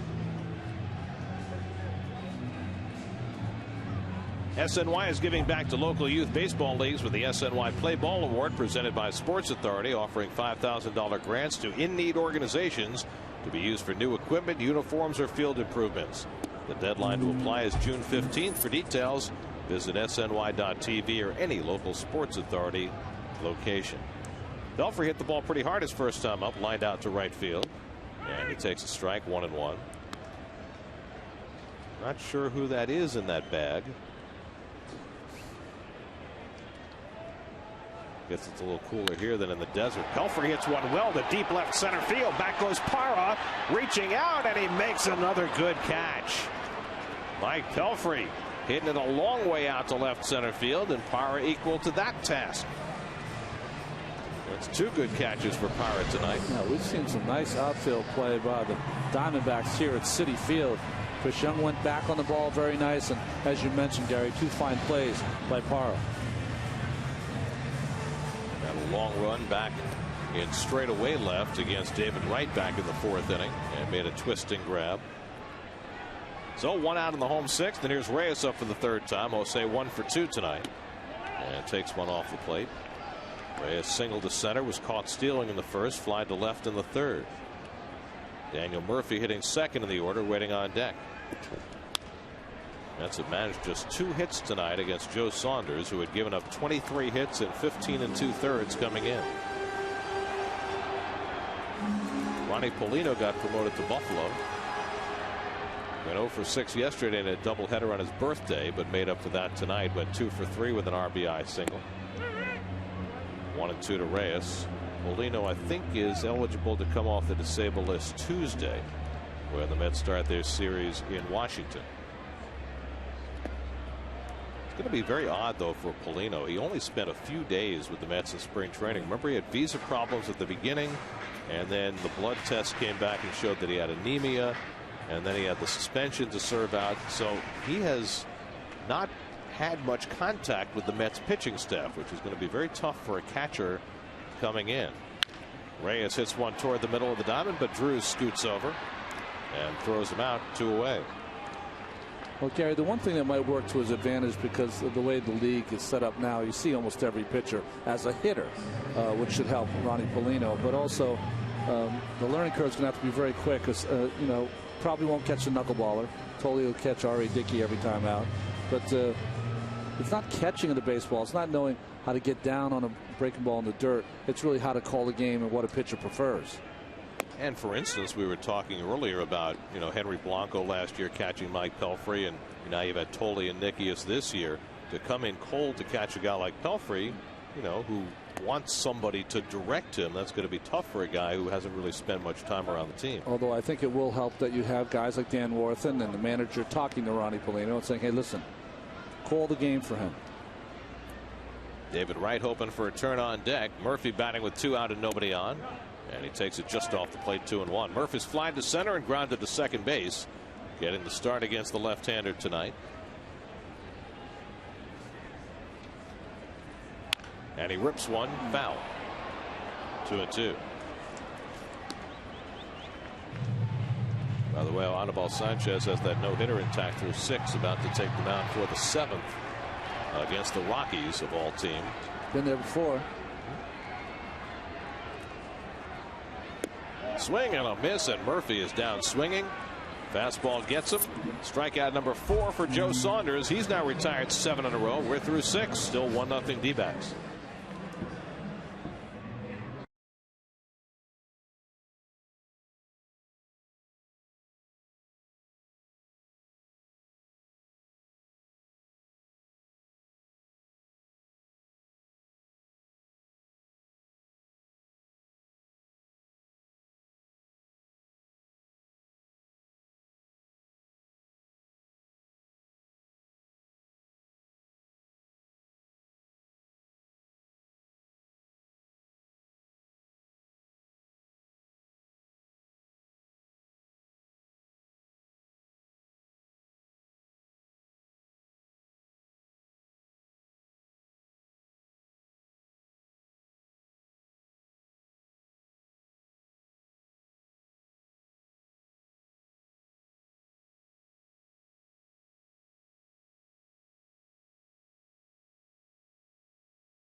I thought it was, well, maybe it's intermission now.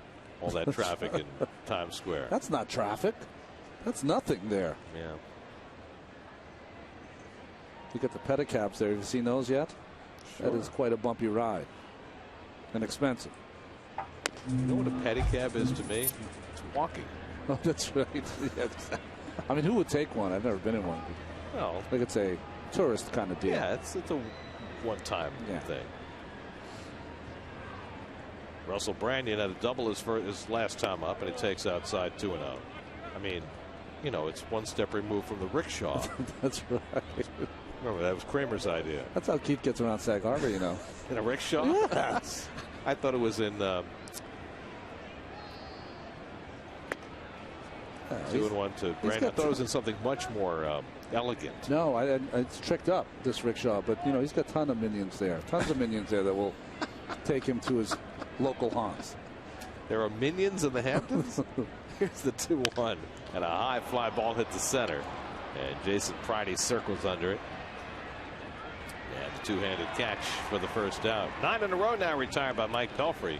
1 down in the top of the 7th. Let's take a look at the AT&T trivia question for tonight. Who are the only 3 players to win the MVP before appearing in an All-Star game? It's an interesting question. Yeah.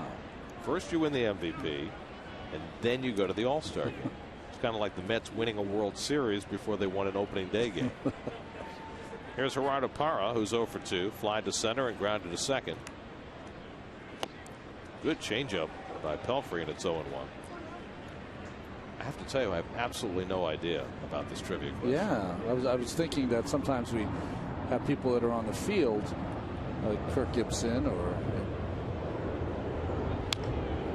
Now, it would have to be somebody who had a great second half, right? Because if you have a good first half, you usually make it to the All-Star game. Well, you mentioned Kirk Gibson. Yeah. He did win an MVP in '88. Boy, I'd have to think he made an All-Star team for the Tigers in '84 or some of their great seasons. Parra tries to hold the swing and stops it in time. 1-2. You have a World Series MVP there in Alan Trammell. Don Baylor, an MVP in '79. Right, with the Angels. But he was in All-Star games, wasn't he? Had to be. Now the 1-2, and it's ripped into right field. A base hit for Gerardo Parra. Beltran scoops it up and holds Parra at first base, so that snaps the string of 9 in a row retired by Pelfrey. And now the pitcher Joe Saunders can come up in a bunting situation. Well, trying to come inside here to Parra. And a nice job of getting that bat out, hitting the ball out in front of the plate. Good swing. Short and compact. Little uppercut by Parra. So now 1 out and 1 on. Here's Saunders, who's 0 for 2. Looking for his first sacrifice of the season. David Wright pinching in at third base. Saunders giving himself up and bunts it foul. After seeing that first bunt attempt, this is a play for Wright and Davis and Pelfrey to really get their nose in there and turn a double play. You can do it here. Saunders doesn't run well. You can tell that, being in the American League all those years, not a great bunter. So you're going to probably get a nice hard bunt here. Here's defense. Murphy's going to have to get over there, though. He swings and hits the comebacker to Pelfrey. Out at second. Who's going to cover it first? The answer is nobody. And so they only get the force play. Murphy broke for the ball on the swing. And with Ike charging, there was nobody to cover first. Well, there's really nothing you could do there. Nice timing by Saunders. He did not reveal that he was going to butcher boy till late. So, of course, Wright and Davis are coming in and charging hard. When that ball gets back there, see, Ike, he had to get back there. As soon as that ball was hit, he had to hustle back to first base. He had a little bit of a delay, and that cost him. So 2 outs. Saunders now at first, and Chris Young, the batter. Young led off this game with a long triple to left center. Pelfrey was able to keep the Diamondbacks off the board in that first inning. The only run in this game came in the third on back-to-back doubles by Kelly Johnson and Justin Upton. Pelfrey working by far his best start of the year so far. But so far, every start he's made this year the Mets have lost. 4 starts, no wins. It's only happened 3 other times in Mets history that an opening day starting pitcher has made his first 4 starts without the Mets winning any of those games. Roger Craig in 1962, Jack Fisher in 1966, and believe it or not, Tom Seaver in 74. Out to center field, and Jason Pridey right there waiting, puts it away. 7 strong innings for Mike Pelfrey. Now it's up to the offense. 7th inning stretch time with the Mets down 1-0.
Here at Citi Field, as we go to the bottom of the 7th inning, the fans are up and stretching. Mets will have the heart of the batting order coming up against Joe Saunders in the bottom of the 7th. David Wright, Carlos Beltran, and Jason Bay. It has been a very tough 0 for 2 for David Wright, and that leads us to our Home Depot doing more on defense tonight. Well, he talked about how underrated Stephen Drew is, and beautiful play here on a hard shot to his right, leaving his feet to make that play. And then Parra in left field has made 2 fine plays. This was the first one, going over his shoulder to make that fine catch with a partial slide afterwards. Now, this is not a circumstance that the Arizona Diamondbacks find themselves in often. They play in a high-scoring ballpark. Their pitching staff has been spotty over the last few years. Their last 1-0 victory came in June of last season, and it was a memorable game because that was Edwin Jackson's no-hitter against Tampa Bay. What did he throw? 146 pitches, something like in that neighborhood, shortly before he was traded to Detroit. That's it. Diamondbacks have struggled more than any other staffs in the league. So the Mets will try and break through against Saunders with their big hitters in the 7th. And David Wright fouls back the high fastball to start it off. Esmerling Vasquez gets up in the bullpen for the Diamondbacks. Mets have had just 2 hits tonight. Reyes singled in the first, Bay doubled in the second. Since then, the Mets have had only 1 base run over the last 4 innings.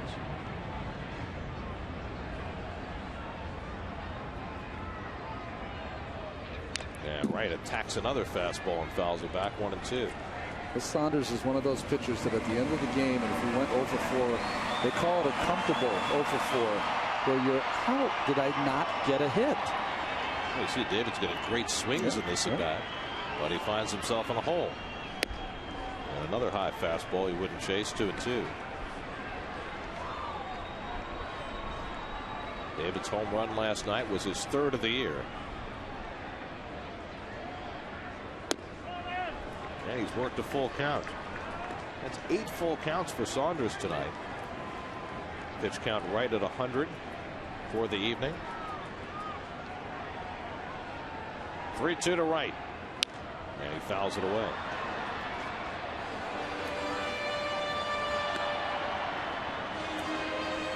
Not a great strike to ball ratio, but he's walked only 2. But you know, he's going to be like that. He's the kind of guy that has to pitch around the strike zone. This is vintage 2008, 2009 when he was with the Angels. Well, that's the way it always was with Tom Glavine. He always had one of the lowest strike percentages in the league, even when he was having his big season. Couldn't throw too many strikes. Had to pitch with balls just off the edge. Tim Burdack gets up in the Mets bullpen. 8th pitch of the at-bat coming to David Wright. And he walked him. And the Mets get the leadoff man on for only the 2nd time tonight. Carlos Beltran coming up. First, let's check in with Gary Apple and see what's coming up tonight on Geico Sports Night. Gary, thanks so much. The Knicks missing Chauncey Billups in a big way tonight at Madison Square Garden. Plus, going to hear from the Rangers as they look to stave off elimination against Washington. See you tonight, Gary. Ronnie, back to you. All right, Gary. Carlos Beltran coming up for New York. Kirk Gibson on his way out to the mound after Joe Saunders walked David Wright to start the 7th inning, and that's going to be all for the Diamondbacks starter. And Esmerling Vasquez will come out of the bullpen to face Beltran. The call to the bullpen brought to you by Lincoln. Mets down 1-0 in the 7th.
It after 6 innings plus, and giving way to Esmerling Vasquez, who comes in to pitch to Carlos Beltran with the tying run at first and nobody out.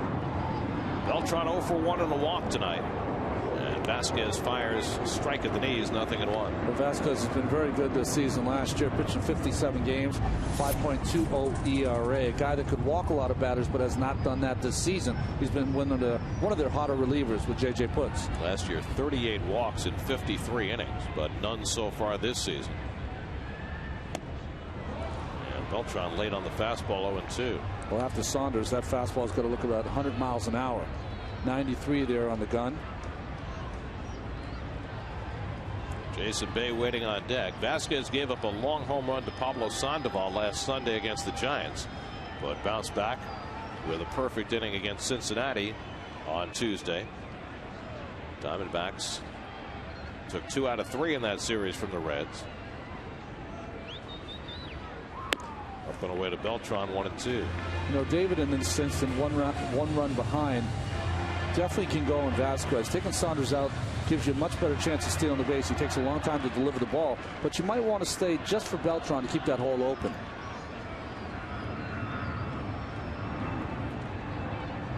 Branyan holding him on.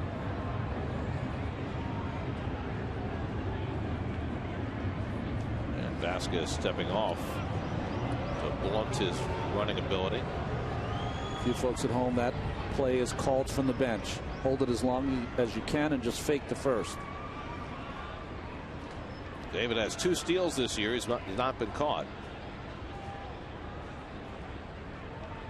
And Beltran pops one foul and stays in there at 1-2.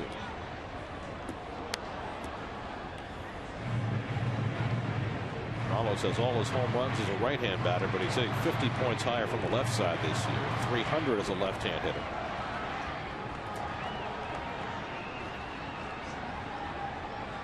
Diamondbacks have only one lefty in their bullpen. It's a relatively untested lefty, Joe Patterson.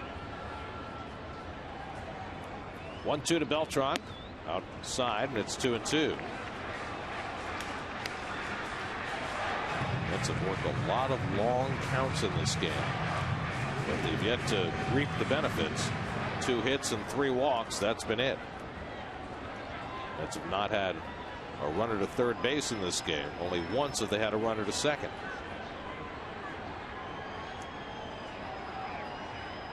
And Wright goes back to the bag.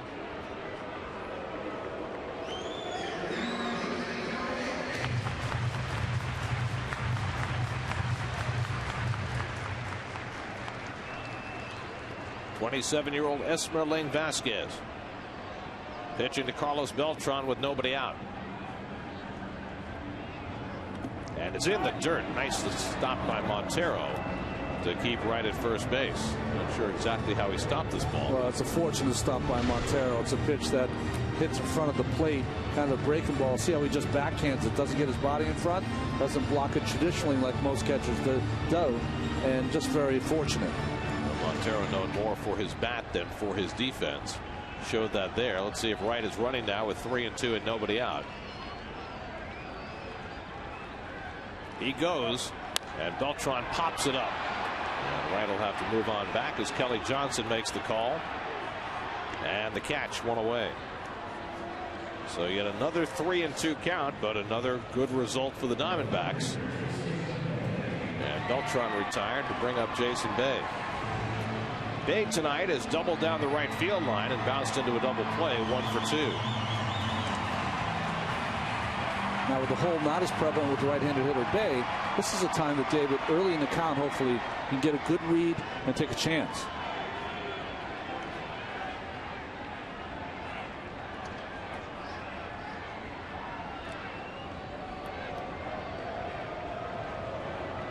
All spring long, we saw Jason Bay, once he got his batting stance the way he wanted it, hitting line drives all over the ballpark. Not lifting the ball the way he has in the past. And he hit a line drive double his first time up tonight. Remember early in the spring he was working with a little different stance. His hands were in a different spot.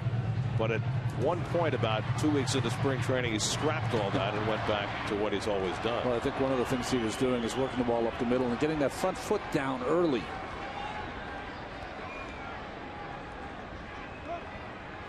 Slider off the plate. 2-0. His pitch recognition so far is pretty good for a guy who has not played a lot of games. Well, the question with Jason is whether he's ever going to go back to being that 30 home run guy again. But his focus, he has said, is on driving in runs. However he needs to do that. Good pitch by Vasquez on the outside edge, 2-1.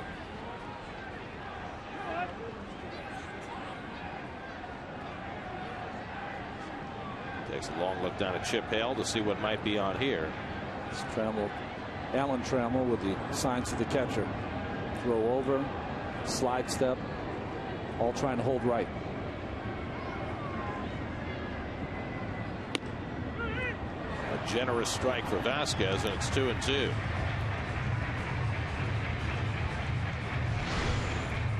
Well, you can't be really mad at taking these pitches. One was on the knees and one right on the corner there by Bay.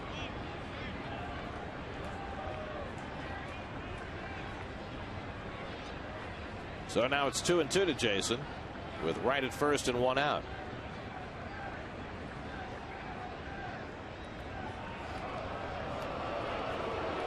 You know, it's all well and done when the coaching staff works with the pitcher, with the signs to the catcher to try to hold the runner. Can he keep his concentration on the hitter? He's made a couple of pretty good pitches after falling behind Bate 2-0.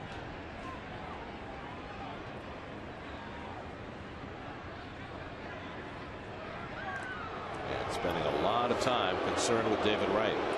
Well, this has been the same sequence. He holds the ball and steps off. The next time he throws the ball to first, and the third he goes to the pitch. So if you're right, can you cheat? I think you can cheat.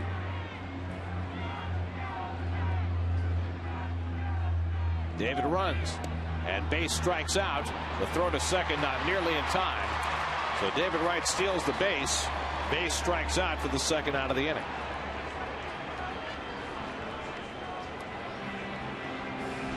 Good read by David. Another ball right on the corner, on the knees, and could not get it out of his glove. Montero tries to throw it from his knees, but by then way too late. So now the Mets have the tying run in scoring position. Only the second time in the game the Mets have gotten a runner as far as second base. And Ike Davis, who's been called out on strikes twice facing the left-hander Saunders, gets to face a right-hander for the first time. Davis leads the Mets in RBIs with 14. Drew keeping an eye on Wright so he can't get far off the bag, and Ike takes it low for ball one.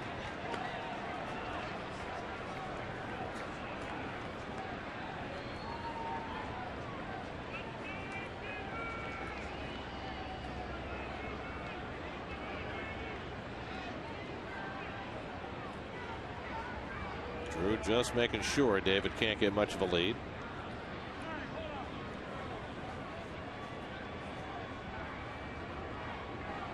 Mets have been stymied tonight on just 2 hits. They haven't had a hit since the second inning. Wright walked and stole second.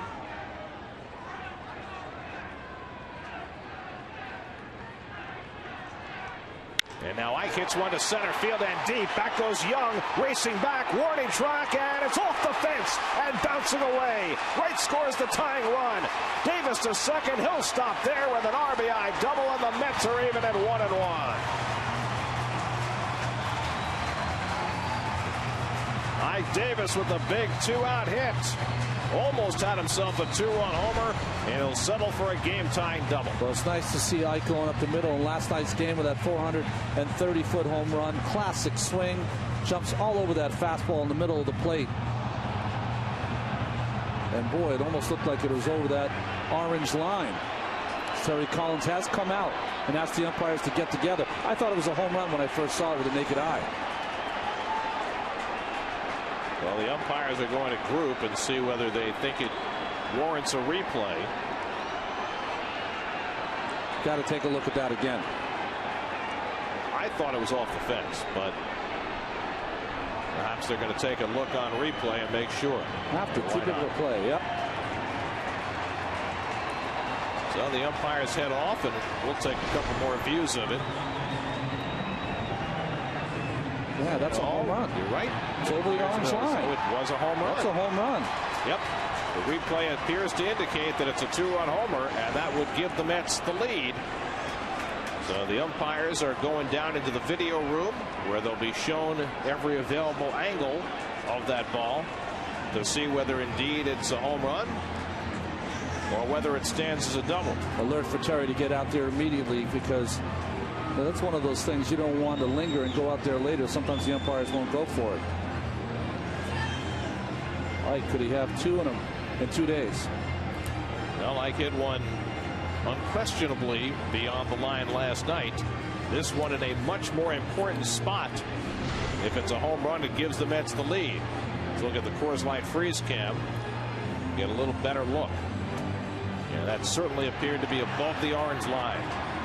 And fans who are watching the replay, where TVs are available in the ballpark, are already cheering, anticipating that the umpires are going to come out and overrule the call on the field, which was that it hit the fence and was in play. No one's looking at that umpire kind of hallway more than Ike Davis and Terry Collins.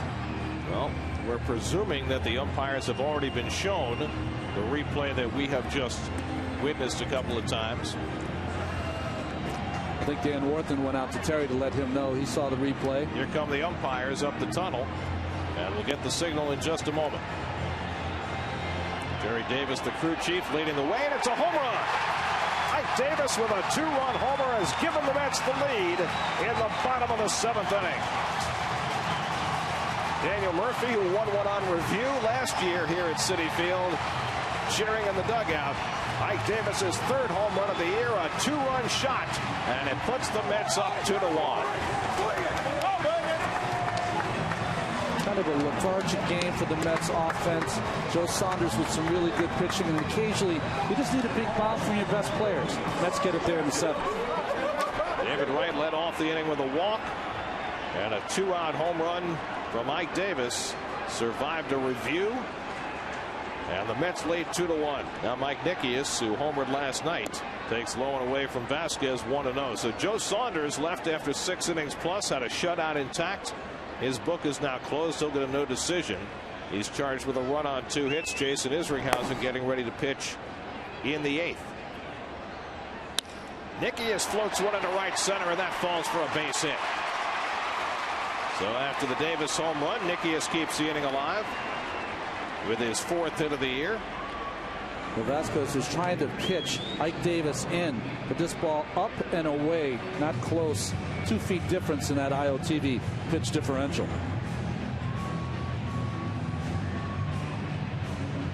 Davis's home run has given the Mets the lead. For Mike Pelfrey, who's thrown 106 pitches through 7 innings.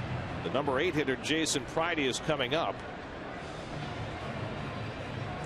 You have to assume at this point that Pelfrey is done, but I don't think that's a given as well as he's pitched tonight. We have certainly seen Pelfrey work to 120 pitches in his career. But first, Pridey, playing his first game as a Met, has gone 0 for 2. A call 3rd strike and a fly ball to left. And Jason takes it high for ball 1. I think there's a lot of factors going to keep Pelfrey out of this game. Cold weather, long inning, and now he's on top with a chance to win. Bring your 8th inning man, bring your 9th inning man in. And so Willie Harris has come out on deck to bat for Pelfrey. Mets have just 4 hits tonight. They had just 2 until a moment ago when Davis hit the home run to give them the lead.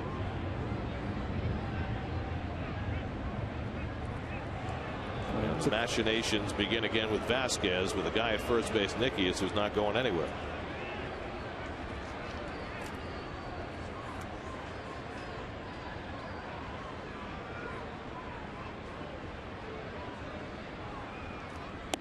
And it's wide to Pridey, 2-0.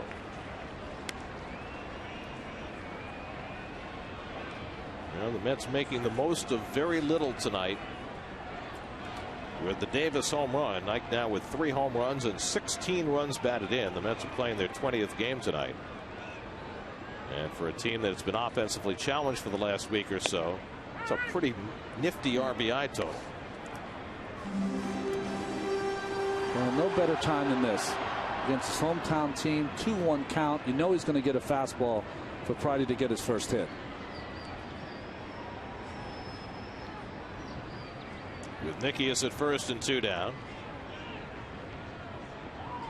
And Pridey takes high, 3-1. So Esmeralda Vasquez retired the first 2 hitters to face him after coming on with Wright at first and nobody out. He got Beltran to pop up. He struck out Bay as Wright stole second. But then Davis took him deep. Nickius got a hit, and now it's 3-1 to Pridey. 27-year-old Jason Pridey playing his first game as a Met. And he takes inside, ball 4, and the Mets have 2 men on. So Vasquez, after giving up 2 straight 2-out hits, issues his first walk. And now Willie Harris will come up. As we mentioned, the Diamondbacks have only 1 lefty in their bullpen. Joe Patterson, he is not up now. Instead, it's Juan Gutierrez. So if Kirk Gibson were to make a move, it would be to another right-hander. Harris came in the game last night when Pagan got hurt, had 1 at bat and flied out. And Willie comes off the bench here to bat for Pelfrey, who's now pitcher of record on the long side, looking for his first win of the year. 2 on and 2 out for Harris. And he swings at the changeup and misses, 0-1. It's always a good plan against a pinch hitter, isn't it? Yes. That first pitch changeup. Because you know they're going to come out swinging. They've been taught since they started sitting on that bench. Anything you see close, first pitch swinging. Mike Pelfrey, 7 strong innings tonight, allowed just a run on 5 hits.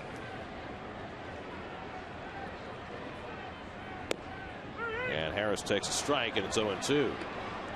I think it's worth mentioning in this ballpark where home runs go to die, Ike Davis can hit line drives off the center field wall or over for home runs. Well, we have seen in Ike's brief career that he has got enormous power. How that's going to play out in terms of the number of home runs he's going to hit, I think really remains to be seen, because he is more of a line drive hitter. But he has hit his share of 430 to 450 foot home runs in his year plus in the big leagues. I mean, the ball jumps off certain bats differently. Certainly with Ike Davis it does. 1-2 now to Willie Harris.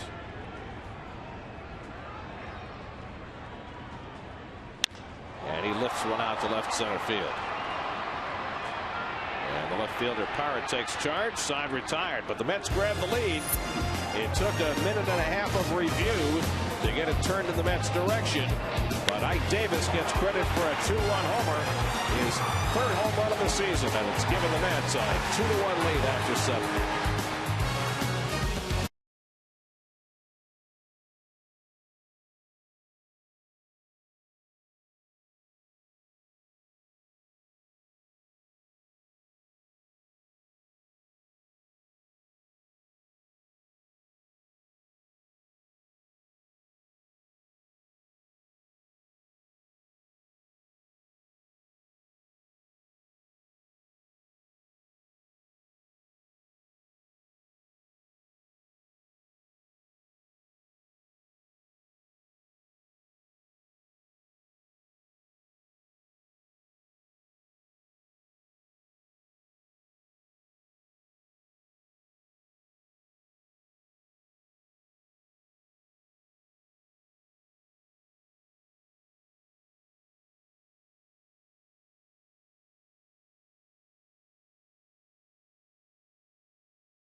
A 2-1 lead into the 8th inning here in New York. Jason Isringhausen, newly minted as the 8th inning guy for the Mets. Well, Isringhausen has been pretty outstanding. Only touched for that solo home run from Jason Hayward of Atlanta. Other than that, outstanding. We'll face 2, 3, and 4 in the Arizona batting order. The Mets with the lead for the first time tonight. Mike Pelfrey went 7 innings, allowed a run on 5 hits, 2 walks, and 4 strikeouts in by far his most impressive outing to date.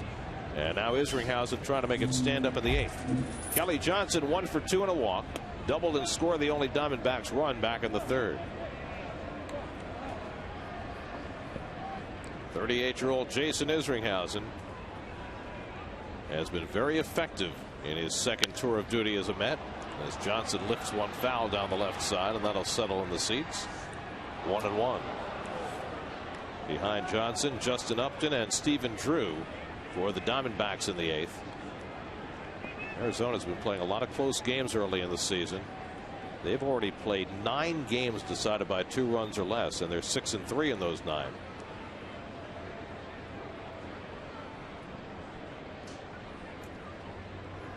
And as he fires the fastball inside 2-1. And it's where does the save really happen, Gary? When you think about this, the 8th inning, Isringhausen has to go through the meat of the Diamondback order.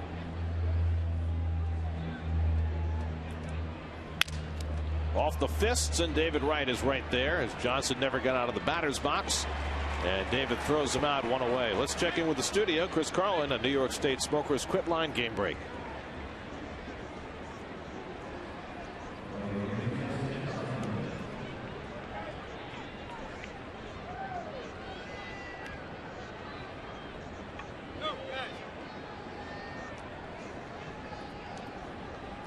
Could you dive? The guy has a no-hitter going. I mean, at least give a good show and dive for the ball. I don't know what he's thinking. Jeez. Didn't get the memo. Well, 8 no-hit innings for Anibal Sanchez tonight. He still has a 4-1 lead in the 9th. Meanwhile, Isringhausen doing a great job sawing off Kelly Johnson to lead off the 8th inning. Now Justin Upton, who's 1 for 3, drove in the only Arizona run with a double back in the 3rd.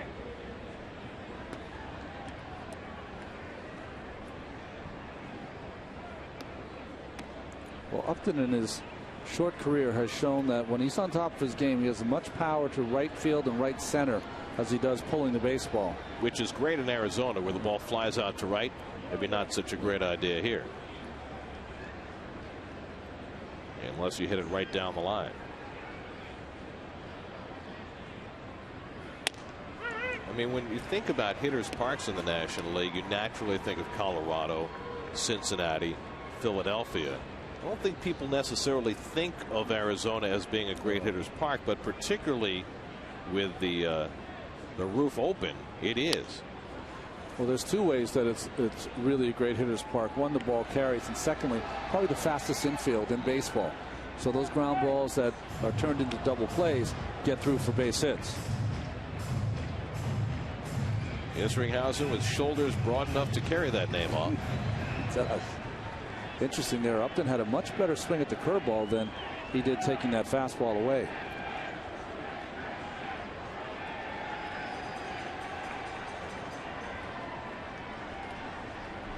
Izzy's ahead 1-2.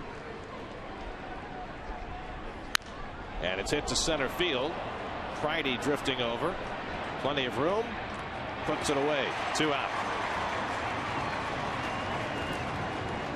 Let's answer our AT&T trivia question. The 3 players who won MVP before appearing in an All-Star game. Well, let's guess that Kirk Gibson's one of them. Terry Pendleton, who won it with the Braves in '91, and Justin Morneau with the Twins. Kirk Gibson never played in an All-Star game. How about that? That's stunning. Who's picking that team, by the way? There are more slots available now. Okay. Stephen Drew.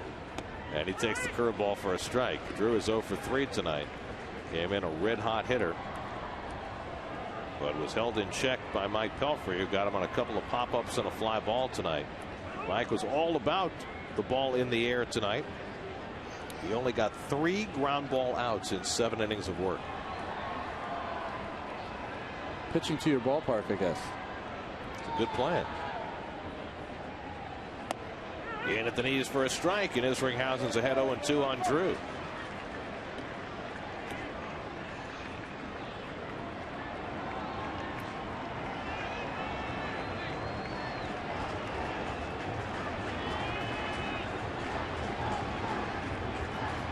Here's the 0-2. Off the plate, a ball and 2 strikes. You know, when players stay with the same team for a period of years, you watch them grow up and you watch them get older in a natural progression. But when a guy disappears for 12 years the way as he did, he goes from being a kid to being a grizzled veteran all in one move. It's very odd for those of us who were here back then. Here's the 1-2. Popped up foul. That'll come back out of play. Well, he still has a lot of weapons, though. Started Drew with a curveball, has thrown a two-seamer away for a strike, tried to backdoor him with a cutter there. The same pitch he threw to Kelly Johnson. That pitch in, trying to saw off Stephen Drew. He never had that cutter when he was a Met back in the day. He didn't need it. It's all power and that great curveball.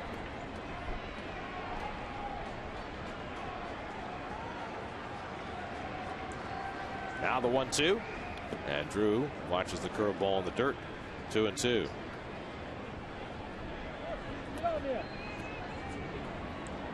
Well, for closers around the league, and you see it more and more, Mariano Rivera has inspired many of them to go to the cutter.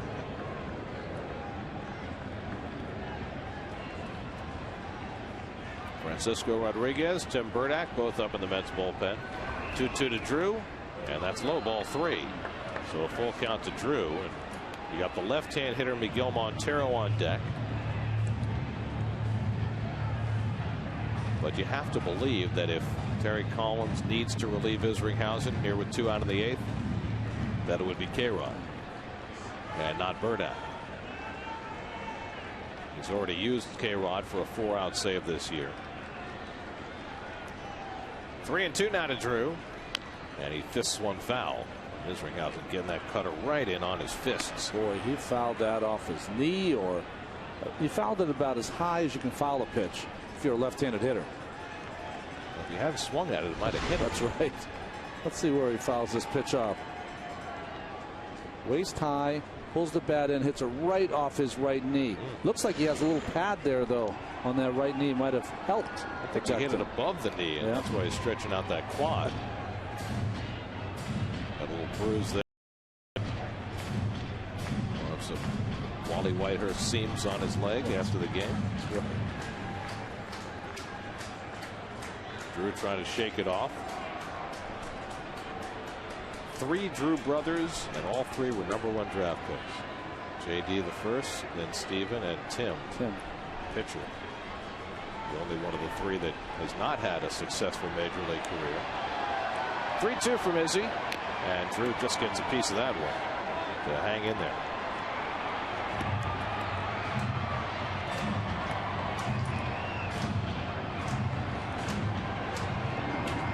What you love about these older pitchers that are in these 8-inning situations, you know they don't lack the stuff, they don't lack the guile or the confidence of the heart. Sometimes that's just as important. A veteran of the 9th inning trying to finish the 8th, and Drew pops one up. Murphy with the angle, waves everybody else away, and Murphy squeezes it to end the inning. 1-2-3 for Jason Isringhausen as the Diamondbacks go down to the bottom of the 8th, 2-1 New York.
As the Mets wrap up their series against the Diamondbacks here at Citi Field. Mets Diamondbacks coverage begins with Pepsi Max pregame live Sunday at 12:30 only on SNY. Tomorrow it's Dylan G making his second start against Barry Enright. That game's on Pix 11. And then Nice and Galarraga Sunday, your City probable starters. As for your 8th inning relief man, the 38-year-old Jason Isringhausen doing just fine, my friends. He's allowed just the 1 home run to Jason Hayward over 5 appearances. Looking fantastic. It just inspires those smiles all around the dugout as Isringhausen coming the closest of anyone to playing with house money. He just passed by R.A. Dickey, and Dickey flashed him a knowing smile. Those are 2 guys who have second careers, right, who have been able to cheat Father Time. Juan Gutierrez comes on to pitch the bottom of the 8th. He's given up a couple of home runs so far. He's got that high ERA. Started slow last season, but had a strong second half. Jose Reyes leading off in the home 8th as the Mets look for some insurance against Gutierrez before they hand it off to K-Rod in the 9th.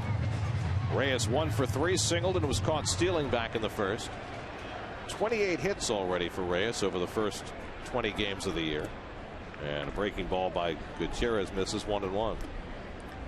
Joe Saunders started for Arizona, left after 6 innings plus, following a leadoff walk to David Wright in the 7th. Wright came in to score, so Saunders was charged with 1 run and 2 hits. Esmerling Vasquez gave up the home run to Ike Davis, and he's on the hook. Fastball beats Reyes, and it's 1-2. Daniel Murphy and David Wright to follow for the Mets in the last of the 8th. Mets have managed just 2 runs and 4 hits tonight. So far, that's enough. 2-2 to Jose.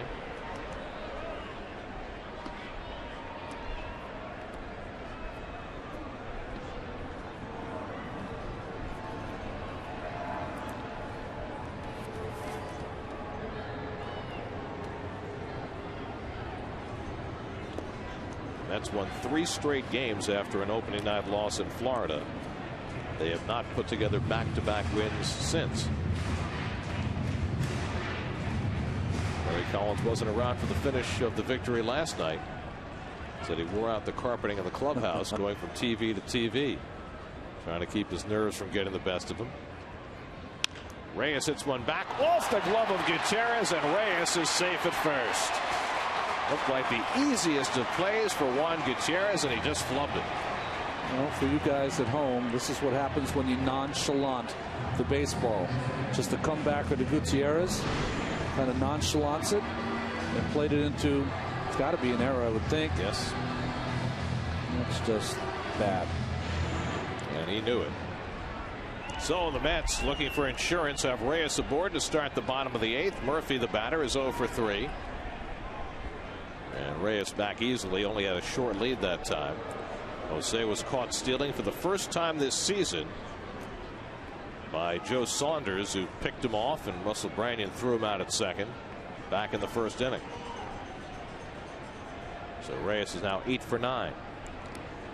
A little harder to hit and run against Gutierrez because he sometimes has control issues. Good time for Reyes to try to steal the bag.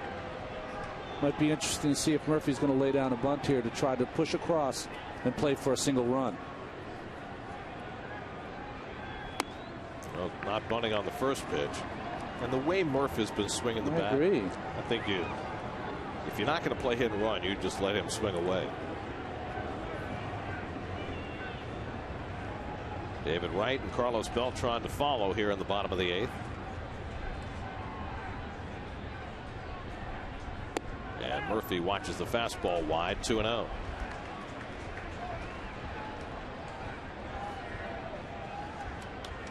It'll be very interesting to see what happens from here now at second base. The plan has changed so many times over the first 20 games of the year.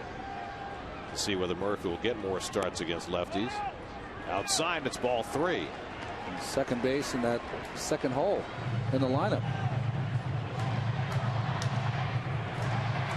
Well, at least for the 2 weeks that Angel Pagan is out, the Mets need somebody in that second spot. They've tried Josh Tolley. Murphy getting the call tonight. 3-0 pitch is a strike. Tolley had that one terrific game in the 2-hole in Atlanta when he first moved up there. Had a couple of RBI hits. Good pitch to run on. Sometimes the pitchers don't concentrate or take care of the runners, just concentrating right on the batter, although he threw over there. They can sometimes lose their concentration on the runner and just concentrate on the batter at the plate. Mookie Wilson looking at the signs from Chip Hill along with Reyes to see what's on here.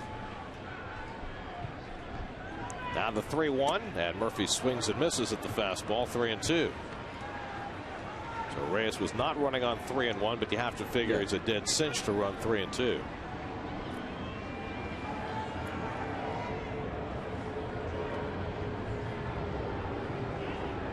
He runs, and Murphy fouls off the fastball.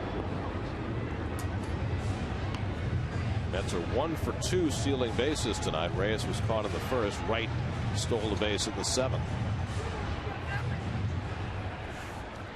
Looking ahead to the 9th inning, the Diamondbacks will have Montero, Roberts, and Branyan up against Francisco Rodriguez. Mets trying to give K-Rod a cushion in the bottom of the 8th. Reyes is running, and Murphy slaps one foul down to Chip Hale. Nice grab, Chip. He always had good hands. You noticed he used 2 hands. That's right. Old school. Short sleeves on a chilly night for Chip. I can see a pitcher going out there in short sleeves. He's sweating and everything. He's just a gamer. I mean, that's just intense.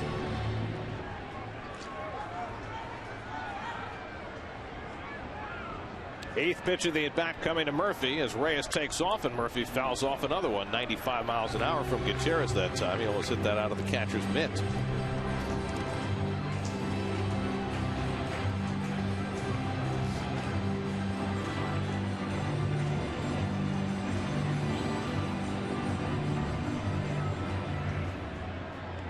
Juan Gutierrez made the error to start this 8th inning, trying to overcome his mistake. His 9th pitch coming to Murphy. First stepping off to try and slow down Reyes.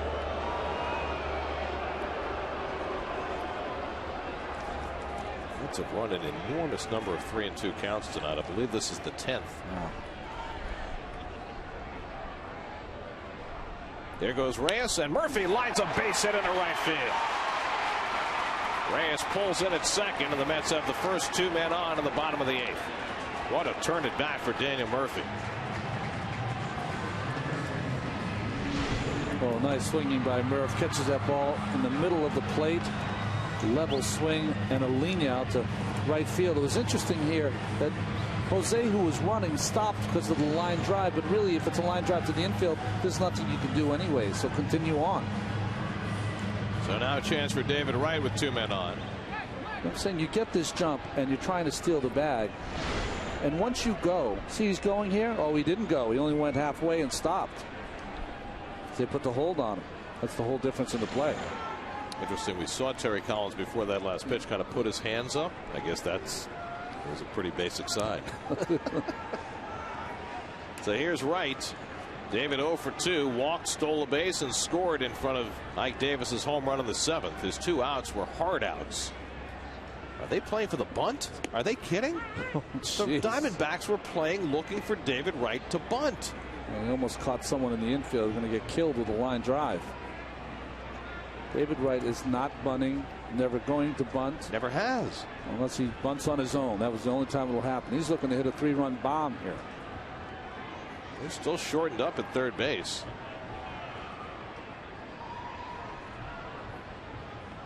But that first play, Drew was breaking toward third with the third baseman coming in. It looked like they were faking the wheel, but they certainly were playing bunt defense all the way.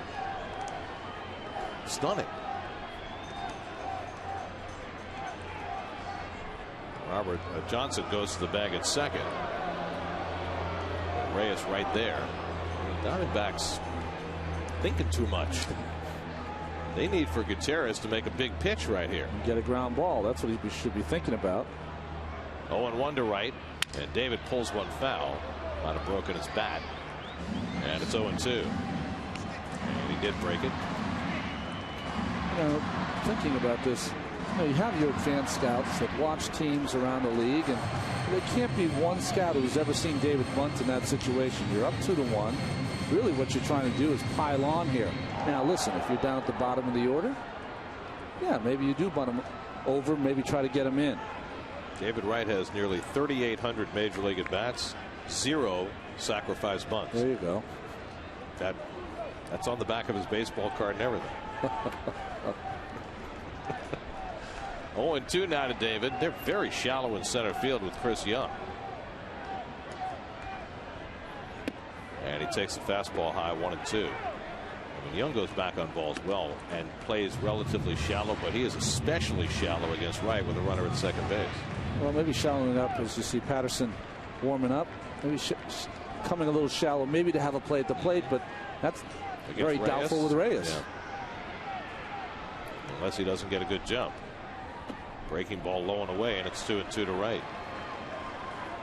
Well, they've got the left-hander up in the bullpen. You got Beltran, a switch hitter on deck, and then Bay, a right-hand hitter behind him.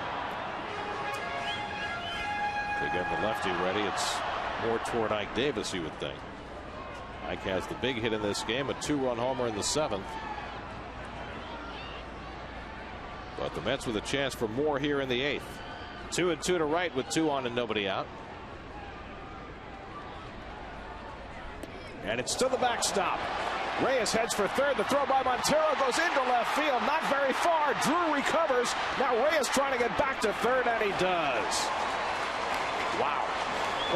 Ball came hard off the backstop, and Montero had a shot at Reyes at third base. It eluded the third baseman Roberts, but Drew did a great job backing up. Reyes breaking for the plate and had to scramble back. And might have hurt his hand on that slide back into the bag, and Ray Ramirez, the trainer, is going to come out for a look. Well, this ball off the glove of Montero comes back. Had a play if he had made a good throw, but once it went by here, the only thing that could have been different is Stephen Drew could have run it in a little bit and waited because he had Reyes dead to rights at home plate. I think Reyes hurt his left hand on the original slide right there. Oh, you can see almost ran his fist right into the base. He went back right-handed the second time, so they're looking at the left hand of Reyes. Every time you slide head first, you put yourself in jeopardy. Remember, we saw the other day that he had that left middle finger wrapped. He took off his glove at one point and was shaking it, and did the same during an at bat. So that left hand has taken a pounding over the last few days. And a lot of times he wears that guard on his hand. He does not have it on there today. It's a pass ball, moving the runners to second and third. Rinfield comes in now with a 3-2 count to Wright. And David takes inside, ball 4, and the bases are loaded for Carlos Beltran. So Gutierrez got ahead of Wright, 0-2. He loses him to a walk, and so on an error, a single, and a walk, the Mets have loaded the bases with nobody out. See Chip Hale, stay. He saw that Stephen Drew had stopped that ball, but Reyes was racing home, but was able to slam on the brakes and get back. So the Mercedes-Benz Ultramo, brought to you by your tri-state dealers, on the web at searchmercedes.com. So now a big chance for Beltran, with the Mets up 2-1 in the 8th. Reyes at third, Murphy at second, and Wright at first with nobody out. Infield is in, and Carlos takes the breaking ball down for ball 1. Beltran tonight 0 for 2, has popped up twice and drawn a walk. Jason Bay on deck. August 1st, 2009, the last time a Met hit a grand slam. Hit hard, base hit for Beltran. Reyes scores. Murphy holds at third. Carlos Beltran gets the Mets an insurance run with an RBI single, and it's 3-1 New York.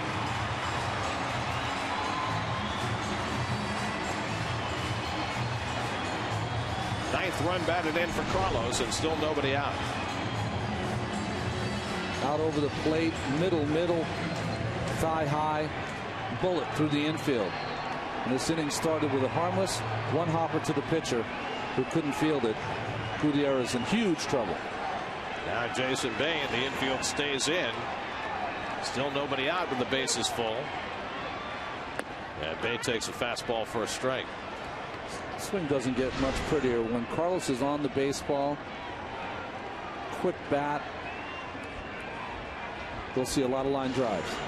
He has been swinging the bat very well over the first 20 games of this season. Probably the best part of the whole deal is that right now he's playing every day. Don't know if he'll play tomorrow, day game after a night game, but he did last weekend. They had a double back in the second. Since then, a double play and a strikeout. 1 for 3. And a 2-strike count to Jason.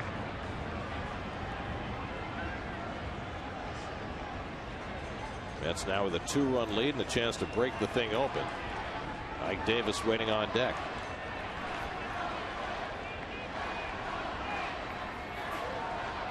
And Bay goes down swinging.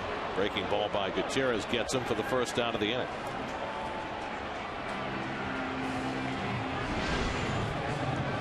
Well, the best breaking ball we've seen from Gutierrez that sets up Bay. Now with the left-hand swinging Davis coming up. Kirk Gibson will come out and make a pitching change. He'll bring his lone left-hander Joe Patterson out of the bullpen to relieve the beleaguered Gutierrez, who committed the error that opened the door here in the 8th. Mets have 1 run home and looking for more as Patterson comes in to face Davis. We'll be right back.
Rookie left-hander Joe Patterson pitching to Ike Davis, who fouls off the first offering.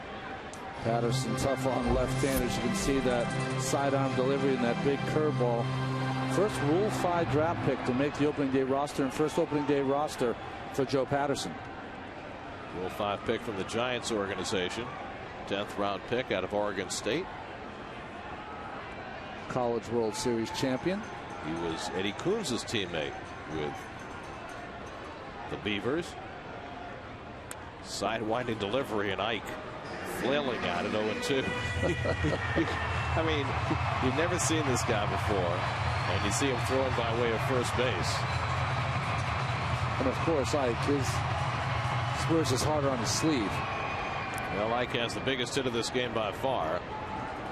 A 2-run homer over the center field fence in the 7th to put the Mets in front. Now batting with the bases loaded in the 8th. And that just misses outside. The fastball from Patterson, 1-2.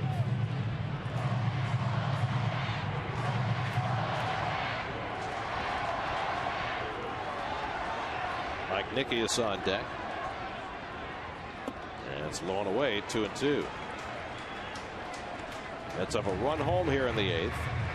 A leadoff error by the pitcher Gutierrez. Murphy followed with a hit. Wright walked. Beltran singled and a run. Bay struck out for the first out, and now Davis batting with the bases loaded. And he pops one up. Should be easy for the third baseman Roberts, and that's the second out. So the left-hander comes in and gives Ike Davis fits. Now 2 out of the inning, and it's left to Mike Nickias. Now, if you're Kirk Gibson, do you bring in a right-hander, or do you stick with Patterson, who has not yet given up a hit to a right-hand batter this year? Well, he's got that good sinking fastball and just such an unusual delivery. Generally, you get those extreme side armors, and they struggle against the opposite side hitters. Nickias 1 for 2 and a walk today. And the fastball low and in, 1-0.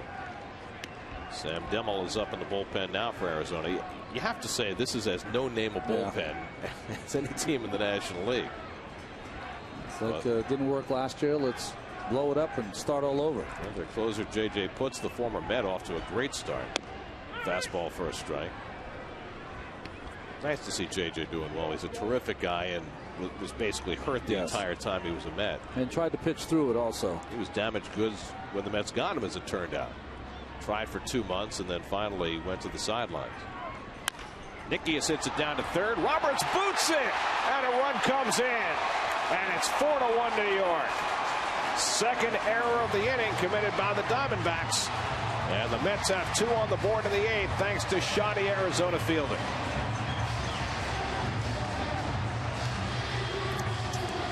Well, Roberts playing deep against Nicky. It's a play you got to make, especially under these situations. He came up a little bit. The ball stayed down and lost where it was. He kept it in front of him, still would have had a chance, and he knows how big that play was. So 2 runs home in the inning, both unearned. And now the Mets will look for more with Jason Pride. He's still looking for that elusive first big league hit. And that breaking ball bends low and inside. Pride 0 for 2 and a walk tonight in his first game as a Met, called up with Angel Pagan placed on the disabled list. Kirk Gibson trying to keep his composure in an ugly inning for his team. And now it's 2-0 to Pride. Scott Hairston has come out on deck to bat for Jason Isringhausen if Pride keeps the inning going. Wright, Beltran, and Nickias aboard with 2 out with 2 runs home in the inning. There's Scott. Pride the 8th man up. And he takes a strike. Well, to get your first big league hit, what tougher task for a left-hand batter than to face this guy? And he should get another fastball right here, 2-1 with the bases loaded. And it's low, ball 3. So now Pride in a good spot. Patterson needs to throw him a strike or risk forcing in a run.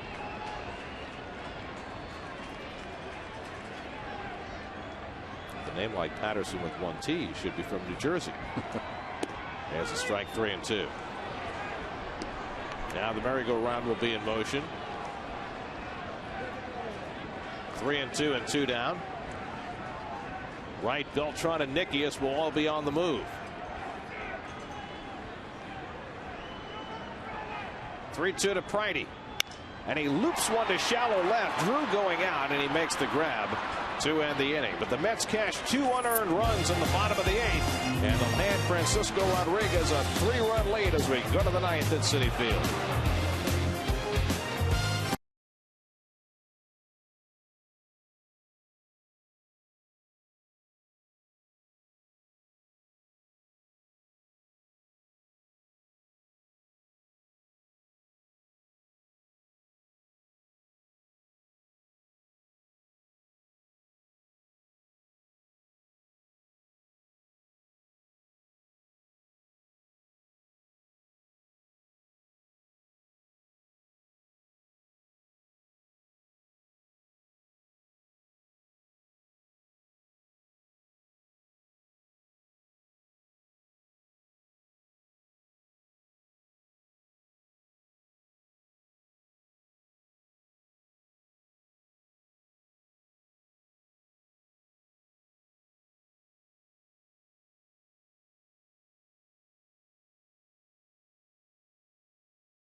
Lincoln post-game live. Chris Carlin and Bobby Ojeda will have all the highlights, all the interviews, and all the analysis of tonight's game. Mets leading at 4-1 as we go to the ninth. So many good things to talk about tonight for the Mets, but front and center is Mike Pelfrey. Well, just getting on, giving up that leadoff triple and getting out of that first inning. The first time he's not giving up a run in the first inning is 5 starts. I think it was huge for Mike and huge for his confidence, and he was outstanding tonight. He went 7, third straight day. The Mets starter has gone 7 or more. K-Rod on to try and save it now. Miguel Montero leads off in the ninth and takes a fastball high for ball 1. Pelfrey went 7, allowed a run on 5 hits. Jason Isringhausen a perfect 8th. And now Rodriguez looking for his 3rd save of the season. In his 2 saves this year, K-Rod is not allowed a hit, but he's walked 3 in those 2 outings. The last one coming Sunday against the Braves. Montero 0 for 3 tonight, came in a red-hot hitter. And he lays off the high fastball, 2-1. Ryan Roberts on deck, and then Russell Branyan for the D-backs in the ninth.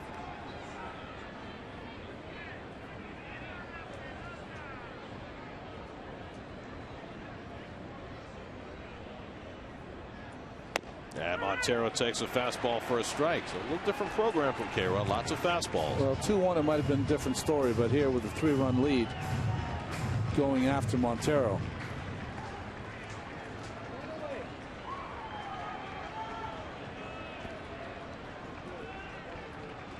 Five days since his last appearance.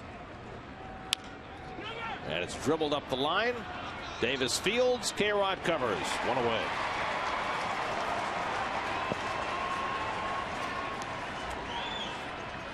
So 1 out and nobody on for the Diamondbacks in the ninth. And now Ryan Roberts, another guy who came into the game red hot, but he's gone 0 for 2 and a walk tonight. Roberts started the night with an 8-game hitting streak, hitting .423 over the 8 games.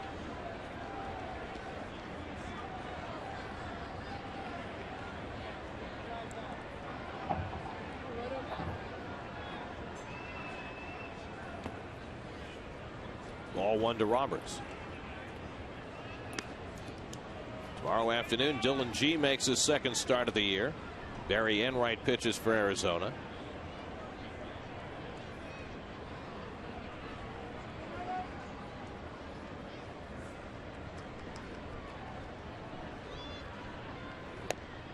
Mentioned that it's 5 days since K-Rod's last outing, so he's pitching on 4 days rest. And in the course of his career, he has not fared well when he's had to sit out this many days. Very consistent, though, when he pitches often.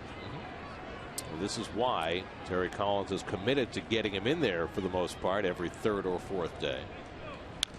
Situation hasn't presented itself over the last couple of days.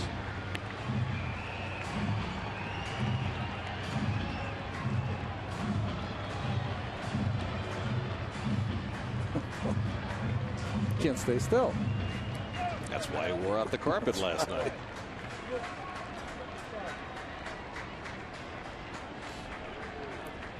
One and 2 the count to Roberts. Well, Terry has popped out of the dugout tonight, and it came at a very propitious time. In the bottom of the 7th, the Mets apparently tied the game on a double by Ike Davis, but Terry immediately came out and argued that the ball was over the orange line. They reviewed it, turned out it was, and a double turned into a home run, and the Mets had the lead. Now they haven't looked back. Just off the corner, and a full count to Roberts.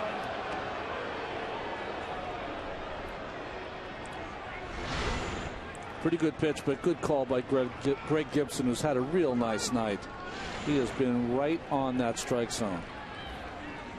Russell Branyan, big power hitter on deck, cannot be the tying run. 3-2, and Roberts takes low ball 4. So K-Rod issues a 1-out walk. Only the 3rd walk tonight for Met pitching, which came into the day with the most walks in the National League. And now Branyan will bat, with the Diamondbacks needing 1 more base runner to get the tying run to the plate. Branyan had a fly ball double in the 4th inning, 1 for 3. Mike Davis has been told by manager Terry Collins, play behind the runner. And the runner takes off, and on defensive indifference, Roberts takes second base. If you're thinking about how this inning might develop, you've got Gerardo Parra, who's a singles hitter on deck, but then in the dugout they have Juan Miranda, big left-hand batting power hitter, former Yankee, and that's what Kirk Gibson is trying to get to. Swing and a miss by Branyan, and K-Rod's ahead 0-2. So it's important for K-Rod to get these next two hitters, A, to keep the tying run away from home plate, and B, to keep Miranda out of the batter's box. And there he is, getting himself ready.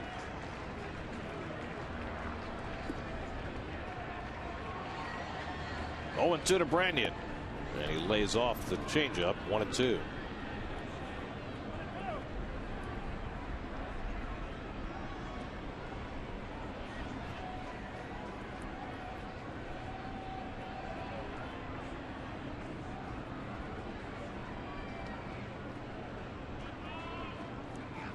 Branyan swings and misses, and K-Rod has the second out. First strikeout for Francisco Rodriguez, and the Diamondbacks are down to their final out. Well, his changeup is on time. You see that grip with all those 5 fingers, kinds of turns it over, and right in the dirt. No chance for Branyan. So now 2 away with Roberts at second, and here's Gerardo Parra, who has one of the 5 hits for Arizona tonight. Single to right in the 7th. The last hit that Mike Pelfrey gave up. Mike allowed just a run on 5 hits tonight, and K-Rod trying to seal the deal for Pelfrey. And Parra fouls off the first offering, 0-1. More fastballs than we've probably ever seen from K-Rod here in the 9th. And why not? Yeah. There's Miranda hoping to get to the plate. He would be the tying run if he does.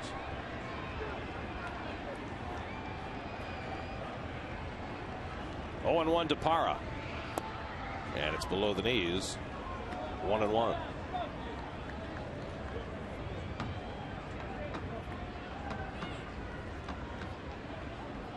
Terry Collins, who decided that black would be an operative color last night, looking for back-to-back wins. Swing and a miss. Good changeup by K-Rod, and he's 1 strike away.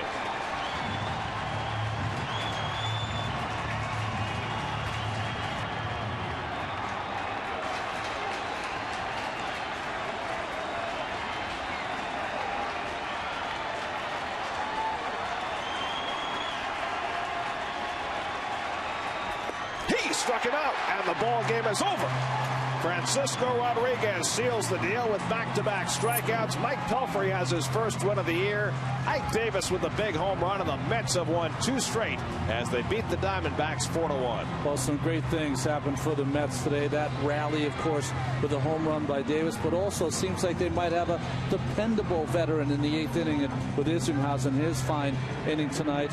And also got to give credit where credit's due. Nikias with another hit today, and his execution of the game plan. Only 2 runs given up by Mets pitching in the last 2 nights. A very encouraging development. The Mets have gotten 7 or more innings out of their starters each of the last 3 games. That sets up the bullpen the way Terry Collins wants it.